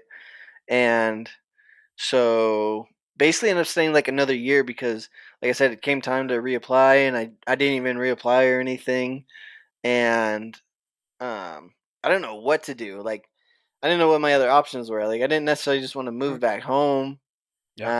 Like I said, I was just kind of floating, man. Like not a real sense of direction. Like I'm living in a house with some other kids that were still going to school and I'm just working. Like um a rough time, man. It really was. Like I didn't know what I wanted to do really. Far away from you guys, but also like kind of ashamed of how things went for me. You Yeah. know what I mean? Oh yeah. Like um yeah, like I don't know what I was doing at this point. Finally, after like being in South Dakota for like 4 years, man, I'm like, all right, man, like I got to do something different. Like I can't just be out here just floating through the universe. You know what I mean? I got to figure something else out. Um, and so Jay flies out, and we're Oh, gonna. hold on. But before we get into this story, because I love this part of this story, but I want to know, just give a quick overview of the different places you worked in South Dakota, and I want the best place you worked, and I want the worst place you worked. Not Yeah, we don't have man. to dog on anybody, but your most preferred and your least preferred while you were out there joining the workforce for the Yeah, first time. man. So when I first joined the South Dakota workforce, or really anytime I was in the South Dakota workforce, like I said, man, like I'm like a 20 to 21-year-old kid, so like, dude, anytime I would get pissed off or like a manager wasn't doing what I thought they should be, I would just quit. I just be out that bitch, I'm out of here. So really, I didn't stick around one particular place for too long. Um, I worked at, let's see, a GNC first. I worked at a GNC first. Um, didn't love it. Um, yeah, like I said, like one day the manager pissed me off, so I just stopped showing up to work. And I was like, all right, I'm out of here. Got a job at the butcher shop, man. At the butcher shop, yeah. It was a Bison butcher shop. Mhm. So like everything we have in there is Bison. That was an interesting one, man. Because I'm just like a little helper boy, you know what I mean? It's not like I'm a butcher or nothing. So Mhm. like I'm literally like collecting the scraps of meat off the ground and putting them in a trash can and like taking them over to the grinder. You know what I mean? To make like the ground whatever. And like it's so nasty, you know what I mean? But like yeah, just super strange and like the people I was working with like were kind of crackheads and stuff. You know what I mean? So just a Uh, really different style workforce. But man, like they had a good product out of that place. I remember sending you guys some and they would give me, freebies on the side. I'd go home and grill them up and like really tasty meat, man. Gotta say. If you never had any bison, like definitely go try it. But yeah, like that place just wasn't the place for me. No one really pissed me off with that job. It was actually homies with a lot of the butchers and stuff. But yeah, just not my style. Ended up applying at Sam's Club. And so once I got that Sam's Club job, I let the butcher shop know. I was like, hey, nothing against you guys. Like, thanks for giving me the job, but I'm out of here. Went and worked at Sam's Club, and I would say probably maybe Sam's Club or GNC were my least favorite. GNC kind of sucked because, like, they would always give you goals to hit and stuff. Um, and me just having a little bit of knowledge about weightlifting and supplements and stuff, like they'd be trying to get me to sell like these different workout packs to these girls that are just doing yoga. Like they're trying to Yeah, get me to sell I was them just gonna like add, basically insane labs to a yoga girl, and I'm like, yeah. I was just gonna add, like you go into the GNC and the dude in the tight fucking shirt walks up to you and is trying to upsell you, and exactly. oh, Like get this, like you were that guy. they always wanted you to upsell, and I always just felt like I was truly trying to give people like good service and let them know like what I thought would be good for Yeah. them, you Yeah. know. But they like it's a business; they're trying to make money. You know what I Right. mean? So the regional manager would come in and they'd give you grades, and the high seller would get a pizza party or whatever. And like I was never a good salesman. You know what I mean?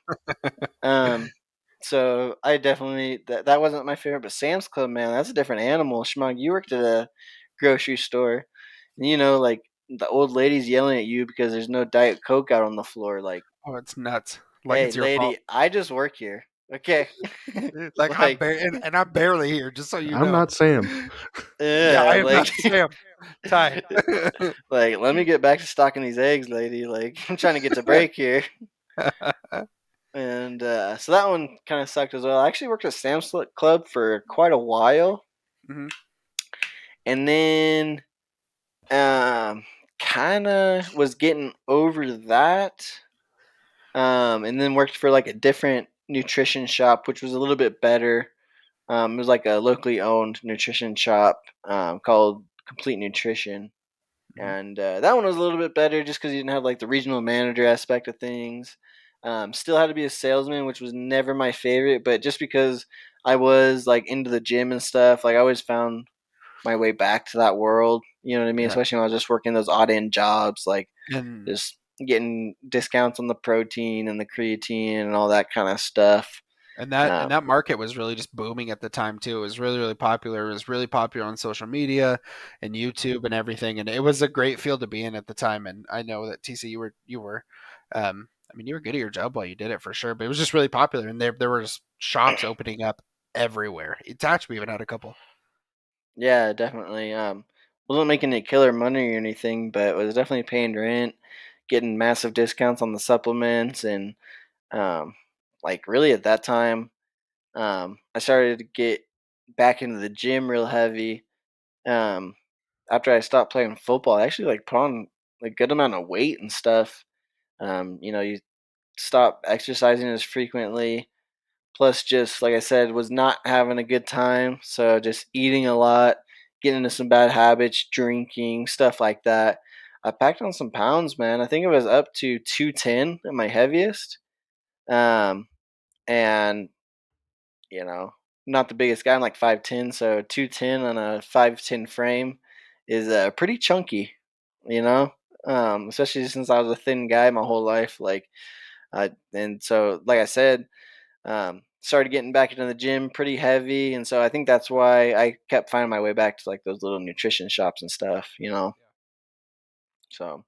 But yeah, man, those were my jobs out in South Dakota, like some weird ones, but yeah, man, the Bison butcher shop is absolute classic. That's a So fun one to legendary. pull out, like, because no one knows that about me. You know what I mean? So like when you're talking about going to the butcher or whatever, be like, yeah, this one time I worked at a butcher shop, and they're like, oh, really? Yeah, but not that regular beef. Dude, I still go on their website sometimes. It'll come up in conversation, and I'll go on the website and Hmm. check out the deals and stuff that they have going on. Yeah, that was so fun. I remember talking to you. Yeah, I'm working at a bison butcher shop right now, and I'm like, Yeah, all right, you dude. also just picture Ty like walking into a field with a shotgun in like the scrubs and up to a giant bison, dude. That's always Wait, what I what? picture in my head. Put Even them though he down. just, did what he said. He's a little helper guy in the shop, Oh, but meat that's scraps, instantly boy. where your mind goes. Yeah. Yeah, yeah, definitely. So yeah, man. Yeah, I was just burnt. Like, didn't know what the heck I wanted to do with life, and talking with mom and dad, I was like, yeah, like I think the best move for me is just to move back home and try to figure something else out. And so Jay is gonna fly out, and we're gonna get the U-Haul, and we're gonna move me back to sunny California, baby. And you know what was funny about this was Everything. so Jay, he's not a great flyer. He gets super nervous. And so when he shows up, like I pick him up at the terminal in South Dakota, like homeboy is just like all liquored up. Like I don't know if he had popped anything else or whatever, but dude, he is Notoriously just intoxicated on the flights. yeah. He had a couple of Jack and Cokes on the flights for sure. He's all stoked to see me and everything. But I remember he's like wearing this like knee brace at the time he had hurt his knee or something. Come stumbling off the plane. I'm just like, hey, Jason, South Dakota, baby. We out here. Yeah, so I think it was like a 19-hour drive, and now I'm back home, man. Time to reevaluate, figure out what we're gonna do to move forward. Um, and so actually run into Marcos. Run into Marcos. Like I'm just out front or whatever, and he's driving by, and he's like, "Hey, what's up?" And asked me if I had found a job or whatever, and I said no. He's like, "Oh, come work at the store for me." Marcos owns M&M Sports in Tehachapi on Tucker Road there, and so I come by, check out the shop or whatever. He offers me the job of like doing the screen printing for him in the back. And so that was a pretty cool job, man. They do screen printing the old school way with the ink, and you have the obviously the screens, but you wash them out by hand, put the logos in there yourself, and then there's a lot of technique to getting the ink on the shirts and everything correctly. So I actually did enjoy my time there, especially working with Marcos. Um, and then that's the time that I apply for like a part-time job with the city, just being like a laborer basically. Um, and yeah, so I'm whacking weeds for the city 2 days a week, and then 4 days of the week. So basically, Wednesday, Thursday, Friday, Saturday, I'm at Marcus's store screen printing, um, and just kind of getting by. You know what I mean? I'd moved back home, and so I was just like happy to have a couple of stable jobs and trying to figure out what the heck I'm going to do next. Um, and you know, right about that time, Chach was interested in taking his distribution license to become like a distribution operator. And I was like, oh, that's kind of interesting. Like, maybe I'll do it with you. Um, so we all start studying for our distribution. Don't worry, Schmug. We all start studying for our distribution test. And I end up passing it. But like, it really does me no good because there's no job openings or nothing like that. But at least I got like the distribution operator certificate in hand. You know what I mean? And then lo and behold, like a couple months later, the city opens up a spot for actually a operator, but on the wastewater side, but still in the utilities division. So I'm like, all right, like not exactly what I wanted, but I'm gonna go for it. Um, and I end up getting the job, and it's a full time job, benefits, working for the government, all that stuff. And I actually ended up really enjoying it, man. Um, like I said, definitely not the sexiest job in the whole world, but pretty decent money for a single guy who, when I started, I was living with my parents, and yeah, man, like got me into the world of utilities and everything. Um, Actually, kind of an interesting job to tell you the truth. Um, and you know, worked in the wastewater field for 3 years, and then maybe 4 months ago, a job opened up on the water distribution side, and again, I applied for it, got it, and so here I stand today, boys. A certified D2 water distribution operator for the city. Like, um, you know, maybe not a lot of people's dream jobs, but I definitely enjoy it. It's a new thing every day. A lot of problem solving going on. I work with a great group of guys. I still get to see Marcos and Cody and all the boys every day. So here I am, man. Wow.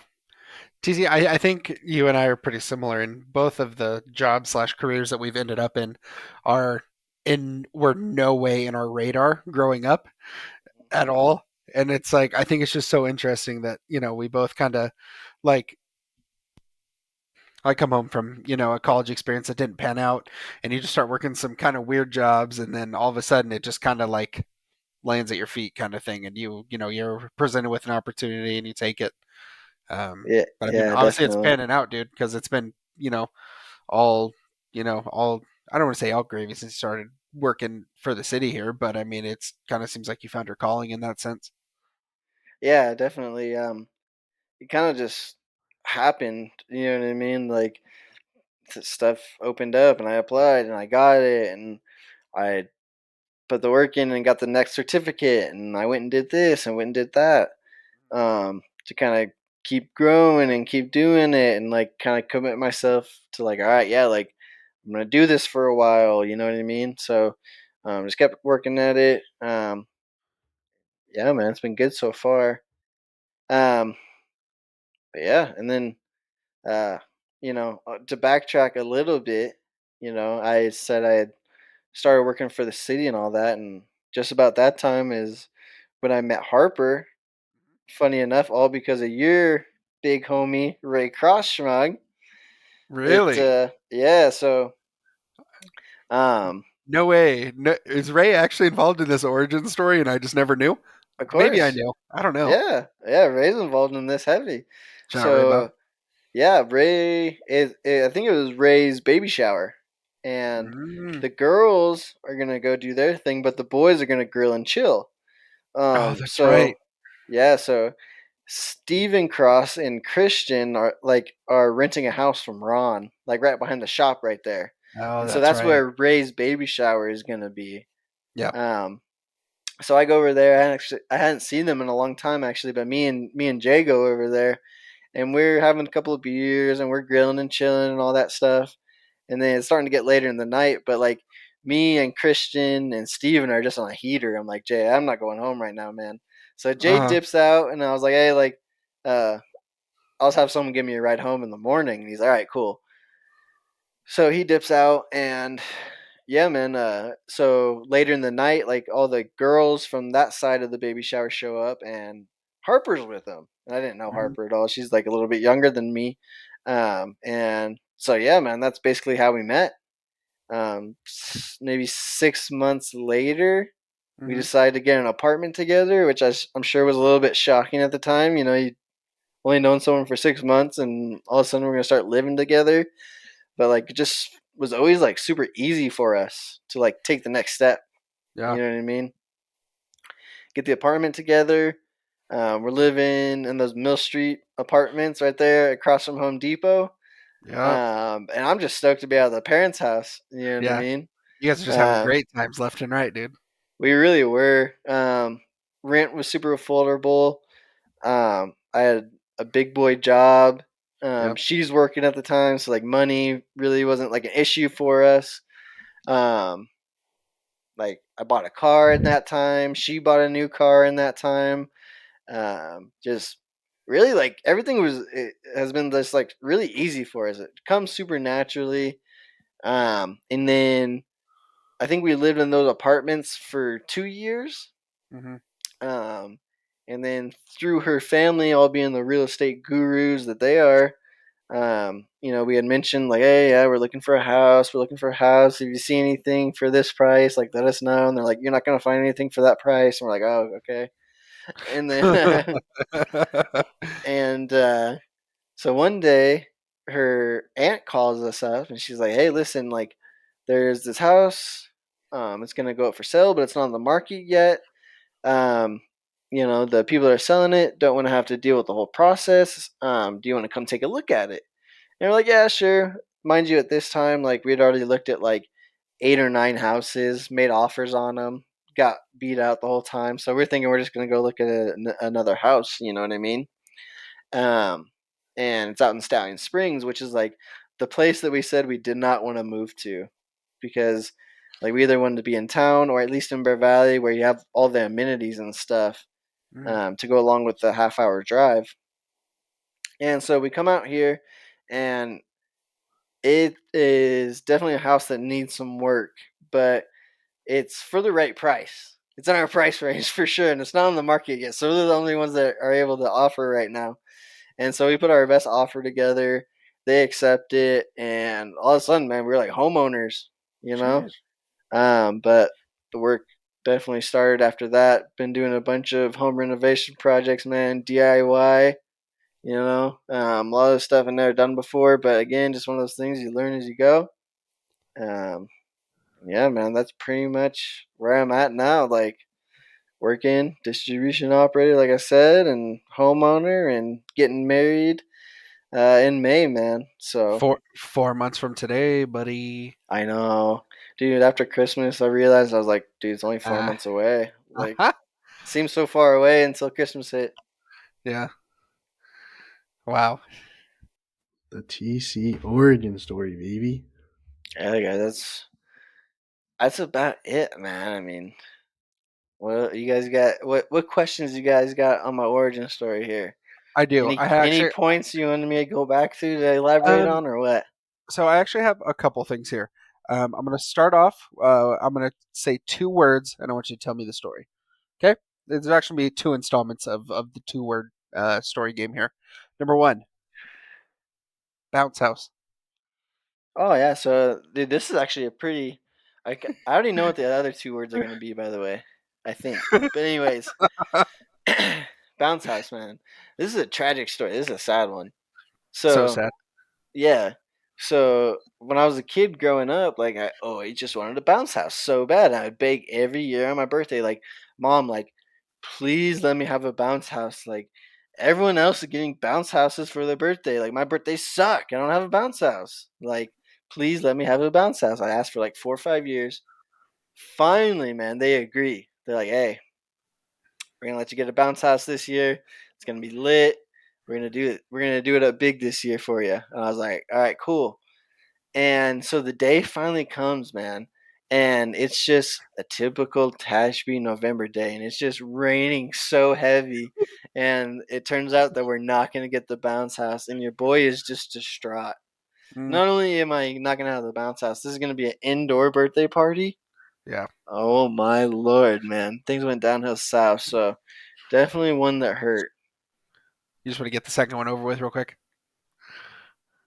Can I Next guess what two. the Can I guess what the No, two words are? All right, no, my game, not yours. all Two right. words. Drum set. I knew it. So this is another heartbreaker, man. So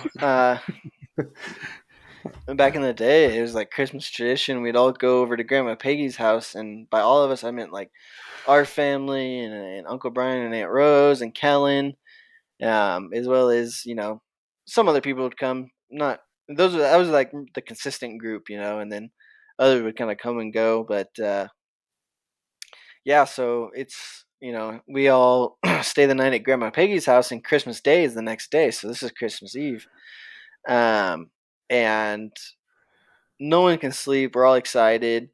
I think we woke up at like 4 a.m. and turned on Sports Center just because we were so excited for it to be Christmas Day, and we had waited till like 6 o'clock in the morning and then sent Chach into the parents' bedroom to like wake him up so we could go open presents because we like figured that they wouldn't be mad at him because he was like just a little Smaller. squire at the time. Yeah. And so, anyways, we're all opening up presents, and we have a great Christmas and everything. But I'd been asking for the drum set. I'd been asking for the drum set for years, and I didn't get the drum set, so I'm a little bit disappointed. But we got some awesome gifts. Um, but lo and behold, the parents come into the room, and they're like, "Hold on, guys. There's one more present out in the garage. Let's go see what it is." And so all of his kids are like, "Oh my god!" And we run into the garage, bro. It's a drum set. And I'm like, oh no way, dude! Like I'm gonna be the next Travis Barker up in this piece. And they're like, "You guys like it? Oh my gosh, Merry Christmas, Kellen!" And it was Kellen's gift, bro. And I was just like, oh my gosh! And so like, dude, for the rest of the day, I was like playing the drums out of spite to show them how good I could have been. You know what I mean? If they just would have given me the chance. Oh. Yeah, so that was a real heartbreaker, man, for sure. I'm sorry. Um, I had to bring that up. And also I didn't really realize how similar those two stories were until you just told them back to back like that. So I'm sorry you had to go through that. No, it's okay. I made it sound like it was really that heartbreaking. It really wasn't, man. We always As a had kid great, though, that's catastrophic, man. yeah, we always had great Christmases and great birthdays, and our parents did an awesome job of always doing that stuff for us. But when you're a kid, those feel like the big things. Agony. Yep. I just want to know your take, TC, on what it's like to be the hit it first kid. Because that Oh, was the your hit role. it first kid. Yeah, definitely. That's your role in the family here. So, Yeah, so the hit it first kid is basically like if you go out to the field and you make a new dirt jump for the bicycles, it's got to be a test pilot, right? And so that was right. just my job. Was I was going to be the test pilot to figure out, is the jump too steep? Is it kicking you too high? Are you going too far? Like we need to move the Windage. landing. Like is the landing too steep? Like whatever it was. And so naturally, it lends to a lot of crashes. You know what I mean? And not just out in the field on the BMX bikes, but if you're trying something on the trampoline or Yeah. in the pool or whatever it is, you know what I mean? You're the kind of the test dummy. So yeah, man, definitely a lot of bumps and bruises along the way. But I still say it to this day, man. Like it's pretty crazy that I played football my whole life as well as rode bikes and all the crazy shit we did in the backyard and rode dirt bikes and all that stuff. Never really had any serious injuries. You know Yeah. what I mean?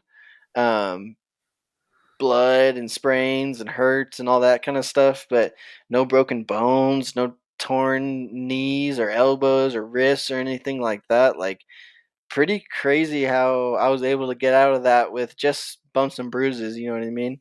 Yeah. And then I kind of want to piggyback off Schmag's game. I'm going to say two words and you tell the story. Hmm. Uh, Mountain goat. The mountain goat story, man. So yeah, like I said, like I was always the test pilot kid, like kind of like daredevil of our of the two brothers. You know what I mean? So I always took pride in being able to do the gnarliest stuff and being a good rider and all this stuff. And so, anyways, we are out in Cal City, and I think it's like the last day of our trip. And so, all of us boys are going out, and we're gonna do one last ride. And so we're cruising around, and at the time we were like obsessed with doing hill climbs. And basically a hill climb is just exactly what it sounds like. You find a steep hill, and you try to see if you can get up it on your dirt bike. Usually there's rocks and different obstacles in the way that make it pretty challenging. But for whatever reason, around this time period, like hill climbs were like our glory. I don't know what it was, but like we'd always try to find the gnarliest hill climbs, and we'd try to do them. Because they were so much fun. That's why. Exactly. Exactly. Um, and so, anyways, we find this hill we're gonna climb, and I was not the test pilot this time. I'm like third or fourth in line to do like this hill climb, and I can't remember the exact order of it, but I know that Chach goes up before me, and he's on a smaller bike than I am, and he just like kind of puts his way up the hill, like moving super slow, but the bike keeps moving up and up and up, and he gets to the top. Like, and so I'm like, all right, he just made it up there on a smaller bike. Like, I'm gonna cruise through this thing. Get maybe halfway up, hit a huge rock, get knocked off course. My bike stalls out, and so now I'm on the side of the hill, and I remember around this time my bike was super hard to start. Like I would Mhm. have to kick it a lot. And so I'm on the side of the hill, so I got to like try to find a rock to lean on cuz my bike's a little bit too big for me to even try to kick it. I'm trying to kick it and the bike's rolling down the hill and I got to keep moving it and adjusting it just to kick it. And I'm kicking it, I'm kicking and kicking and kicking and kicking and kicking it, and it will not start. And I'm getting more and more frustrated. And I think the part that was the most frustrating was like everyone else being at the top of the hill, like watching me. I can like hear them laughing up there, and I'm just kicking and kicking and kicking, and like no one's even coming down to like help me out or nothing. Like not that like I expected anyone to, but like just frustrating. You know what I mean when you're in it. And so finally, I get like so frustrated that I just like lean the bike over and find like this massive rock and just throw it like out of frustration. You know what I mean? Like basically throwing a temper tantrum, but at the time it felt warranted. And I don't know, Shmag, you want to tell your side of it? Yeah, so Ty like he says that he leaned his bike over. It was more of a he tossed it off to the side kind of thing. And he finds this rock, and I swear to you, everyone listening to this right now, this rock had to have weighed at least 50 pounds. It was a rock. He had to like double hand pick this thing up and then like he threw it. But like where we were at was like on this ridge. So he throws this 50-pound rock like off the mountain pretty much. Like, and it's rolling like hundreds of yards down this hill because it's a boulder pretty much. And it's just rolling and rolling and rolling. So I'm like, okay, obviously he's mad. He's really mad at this point. And He's he's really yelling and he's cursing, and so I'm like, okay, I'm gonna I don't want to ride down there because I don't want to get stuck. And the lane, it was kind of like too small for two bikes, and I don't want myself to be in the way. So like I walked down there real quick, and I'm probably like 50 yards like up the hill from where Ty is, and so I get down there, and I'm like 20 feet from you at this point, and I hear the bike start, and I'm like, okay, okay. and you just hold it like the throttle wide open for like 10 seconds. It's just like holding it open and you're like yelling at the bike, but we're started, so that's good. So like I'm almost to you and like I just remember you like shove it down in gear and you take off like up the trail and you get to the top of the hill and then like I'm standing there bikeless like now I'm just looking at everybody up on the top of the hill and I just remember like you stopped at the top of the hill. I got to the back, or I walked back up to the top, and you took your helmet off, and you were so red, like just being so mad and like sweaty, and it was a time, dude. I thought for sure I was getting punched, but I didn't. And I think you just said I want to go back now. I think that's the only thing that you said about it. Yeah, man. We always say that I found myself on the side of that hill. You did. You Just truly did. just that was my Everest that day. And that rock found a new home, far, far away from where it was You'd love put. to see it. Definitely, definitely. Yeah, man. Um, that's basically what I got going on, guys. Yeah, not a whole lot else. Yeah. TC, I had one more question, and this has to do with your favorite football team, Of course. the Pittsburgh Steelers. You are what I would probably consider a diehard Pittsburgh Steelers fan. Yeah. I want to know what made you become a Steelers fan? Who or what, or was there a game, or was there a player? What made you become a Steelers fan in the first place? Because we all know how we all became Oregon Duck fans, the greatest team in college football. But how did you become a Steelers fan? Yeah, man. I remember I was actually playing 2IF at the time, and we went over to Grandma Peggy's house, and we're like watching Sunday football or whatever, and we're sitting there, and the Steelers game is on, and 2IF, you rock black and gold, and the Steelers are rocking black and yellow on the TV. And Grandma Peggy, she's like, "Oh, Ty, like, do you have a team yet? Who do you like?" And I don't know. I just blurted out Pittsburgh Steelers just because like they were rocking the same colors as I was. Uh, And so I maybe was 7 or 8 at the time, yeah, and just been rocking with them ever since, man. Like this is early 2000s. So Steelers have a dominant run through like 2005 to up like 2012. Um, Big Ben becomes a starter.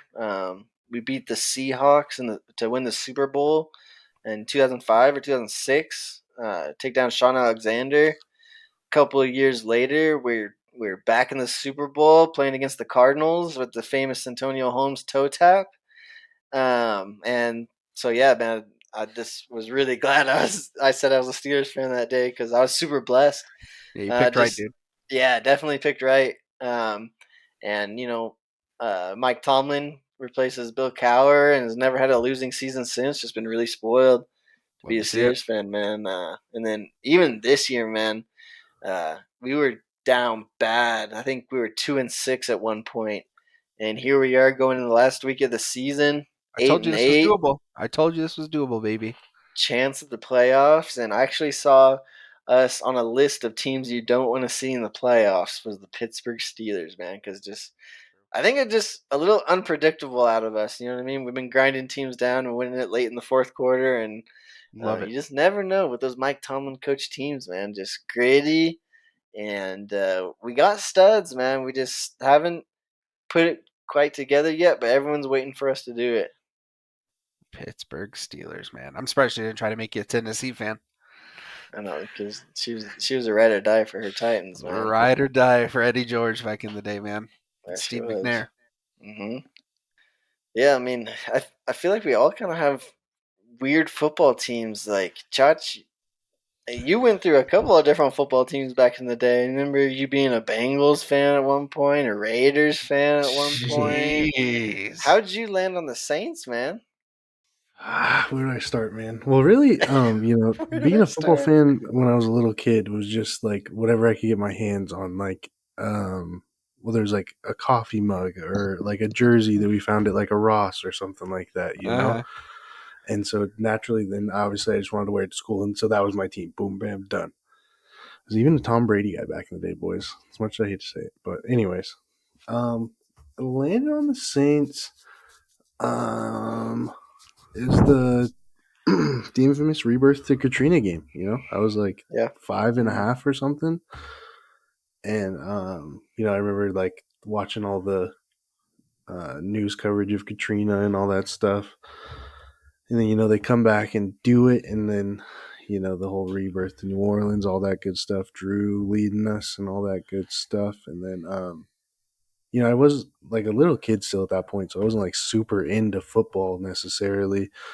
I didn't even start playing football yet, so it was kind of off and on. And then, um, kind of like maybe when I started playing football, then I like really started liking watching football and stuff, and so kind of naturally I just gravitated towards the Saints, and then win the Super Bowl in 2010, 2011, take down Peyton Manning and the Colts, Marvin Harrison. Tracy all Porter, them dudes. baby.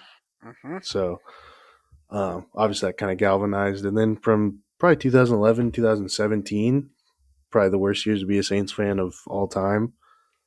But I mean, also Drew was just throwing for like 350 to 500 yards a game, it seemed like, because we were losing by 30 every game. But so, yeah, no, down bad sometimes, got absolutely cucked out of a Super Bowl in 2018, but it is what it is, we move forward.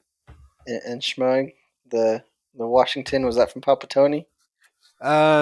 Yeah, partially. Yes, I mean, I think the first jersey I ever had was a Fred Taylor Jacksonville Jaguars jersey. There you Yeah. go. Which, I mean, what a great taste in players, dude. Honestly. And then after that, I remember the neighbor kids down the street when we lived in Bear Valley were Saints fans. Back when Aaron Brooks was the QB, and I remember I had a Deuce McAllister jersey, also great taste in running back. Hmm. Yeah, and then I want to say like early middle school ish. Big J, our father, Big J, big Cowboys guy, whether or not he wants to admit it or not, but Mhm. big Cowboys guy, and so obviously a little bit of teenage angst, and my Papa Tony, who was also a Redskins fan, in my ear, you should be a Redskins fan. We could be Redskins fans, and I'm like, anything to go against my dad. So yeah, I ended up being a Washington fan, and it's there's been a lot of good memories and a lot of bad times. I don't want to talk about this season. I want to answer any questions about it, or their current quarterback decisions.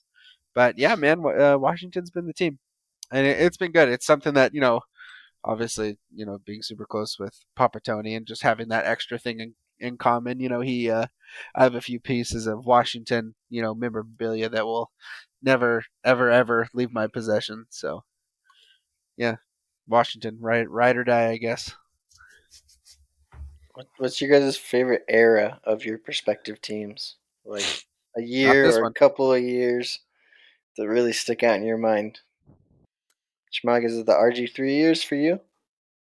Yeah, yeah, I would say so. I mean, when they started making those runs and they were, pretty consistently either winning the division or being second up and making wild card. But that time when RG3 came in was really, really exciting and fun. Also, when Clinton Portis and obviously when Sean Taylor played, that was obviously a great time to be a Washington fan.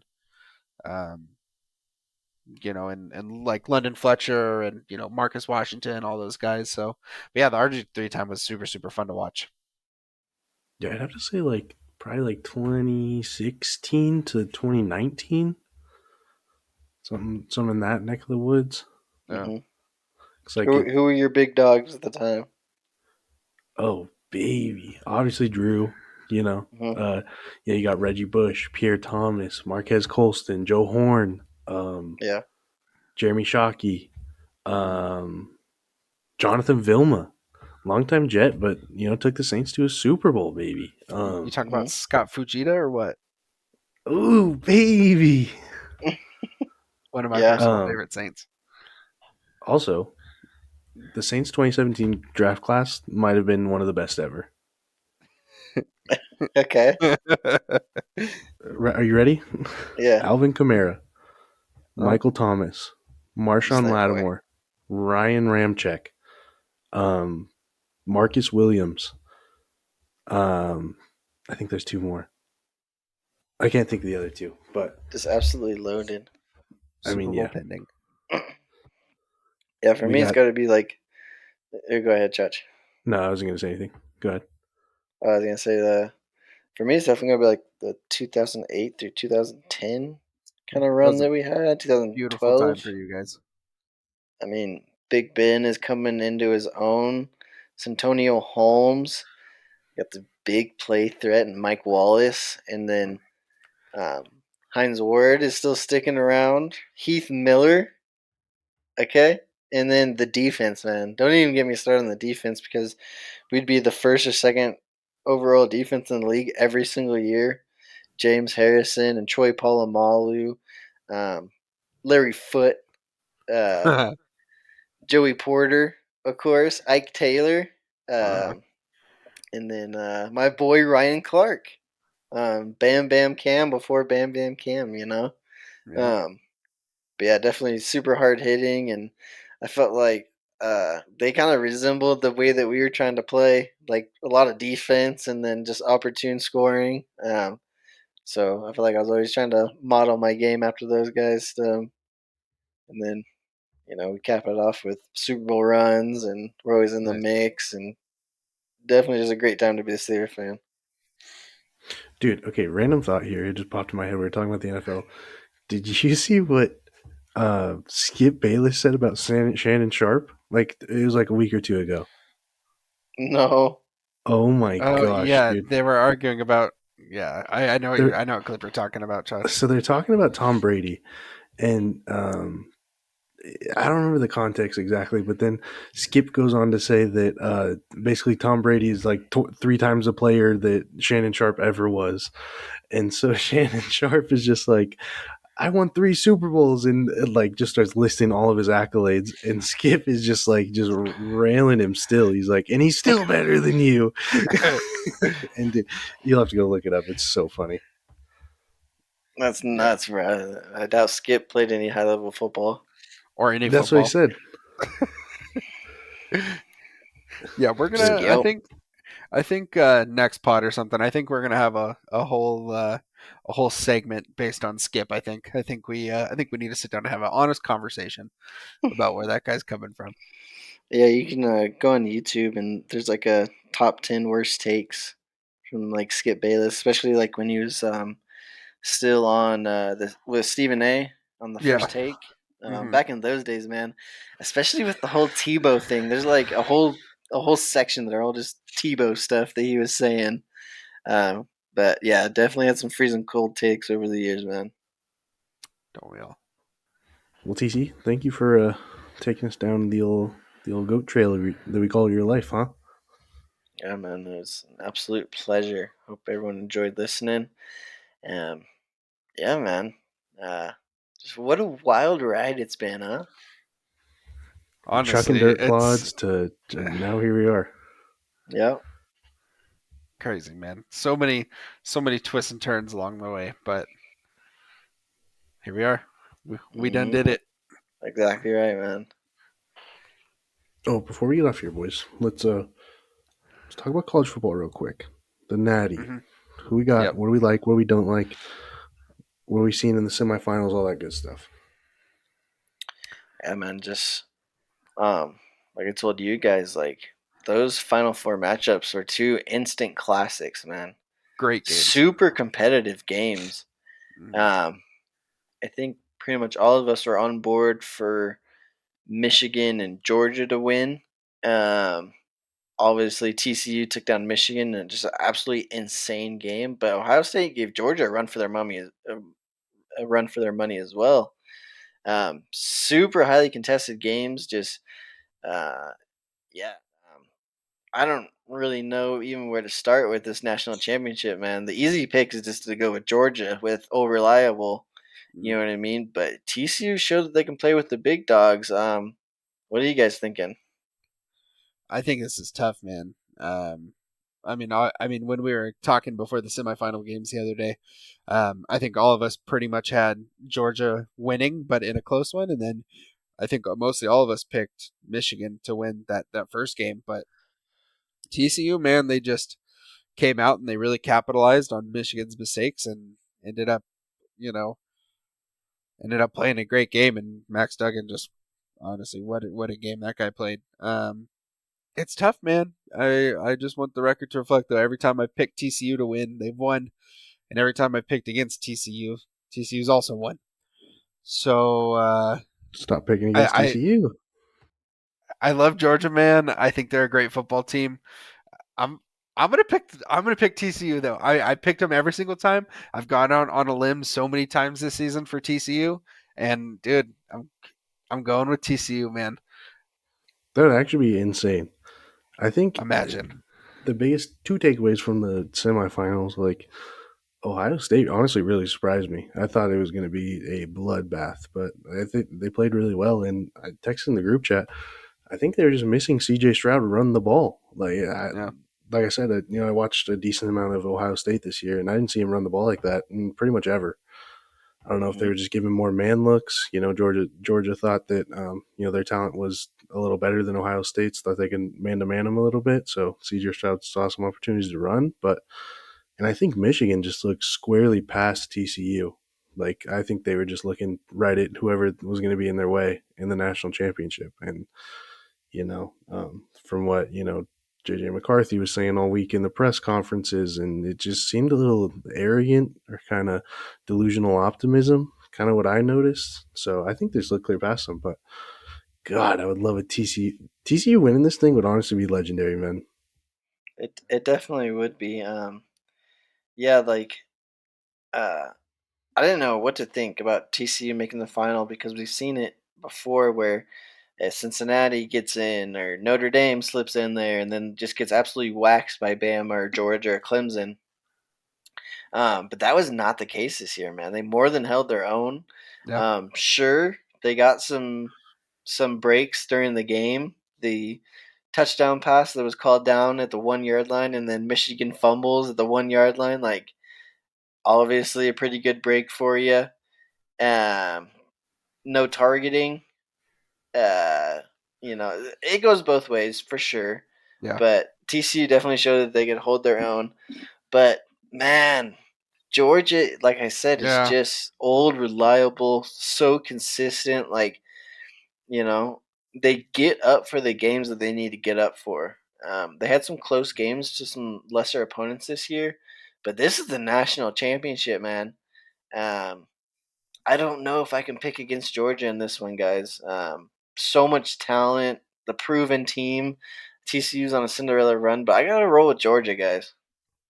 Yeah, I mean the easy pick is Georgia, but like I said, man, just having TCU win this thing would be insane, dude. Like, they're not even a Big 12 champ, and for them to win the Natty, like, that would be actually nuts.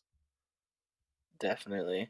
You know what's crazy though is like how long have they been doing the college football playoff? Like maybe 2014 Yeah, was the 2015, first they Yeah. year, started. something Hmm. like that. And I think there's only like 8 teams that have ever made it, or Yeah. maybe 10 teams or something. Um, just really crazy to be doing it for almost a decade, and it's like this pretty much the same 4 teams plus one, or the same 3 teams plus one get in pretty much every year.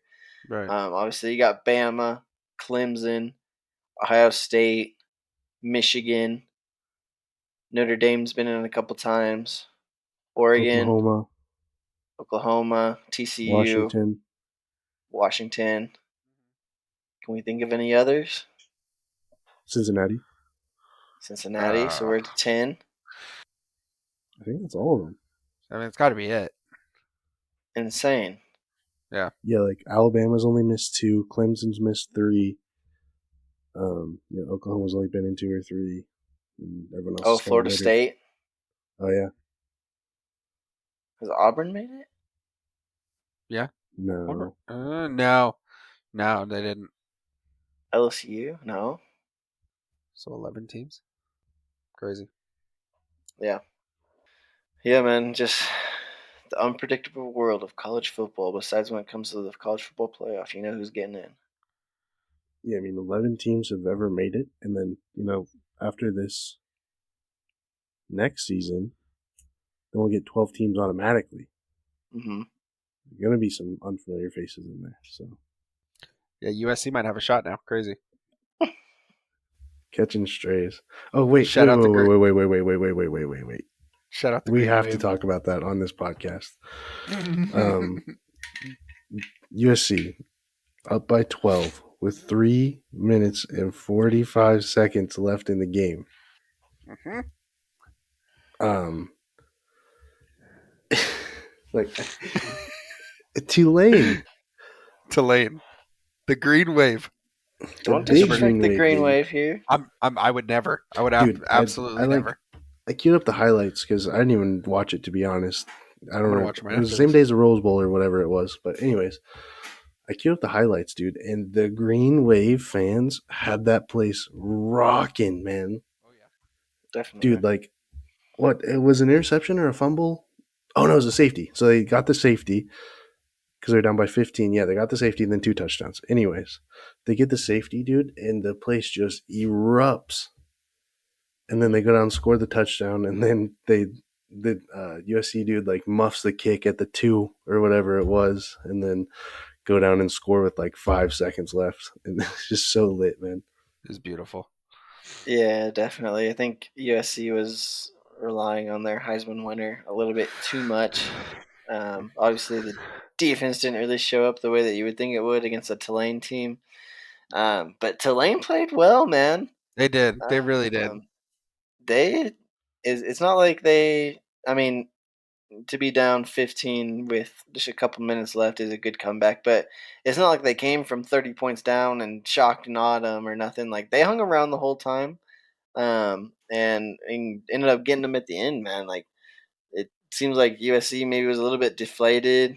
They had the chance for the Pac-12 title game / maybe a college football playoff berth, and they didn't get it, and they were not able to get back up to play Tulane.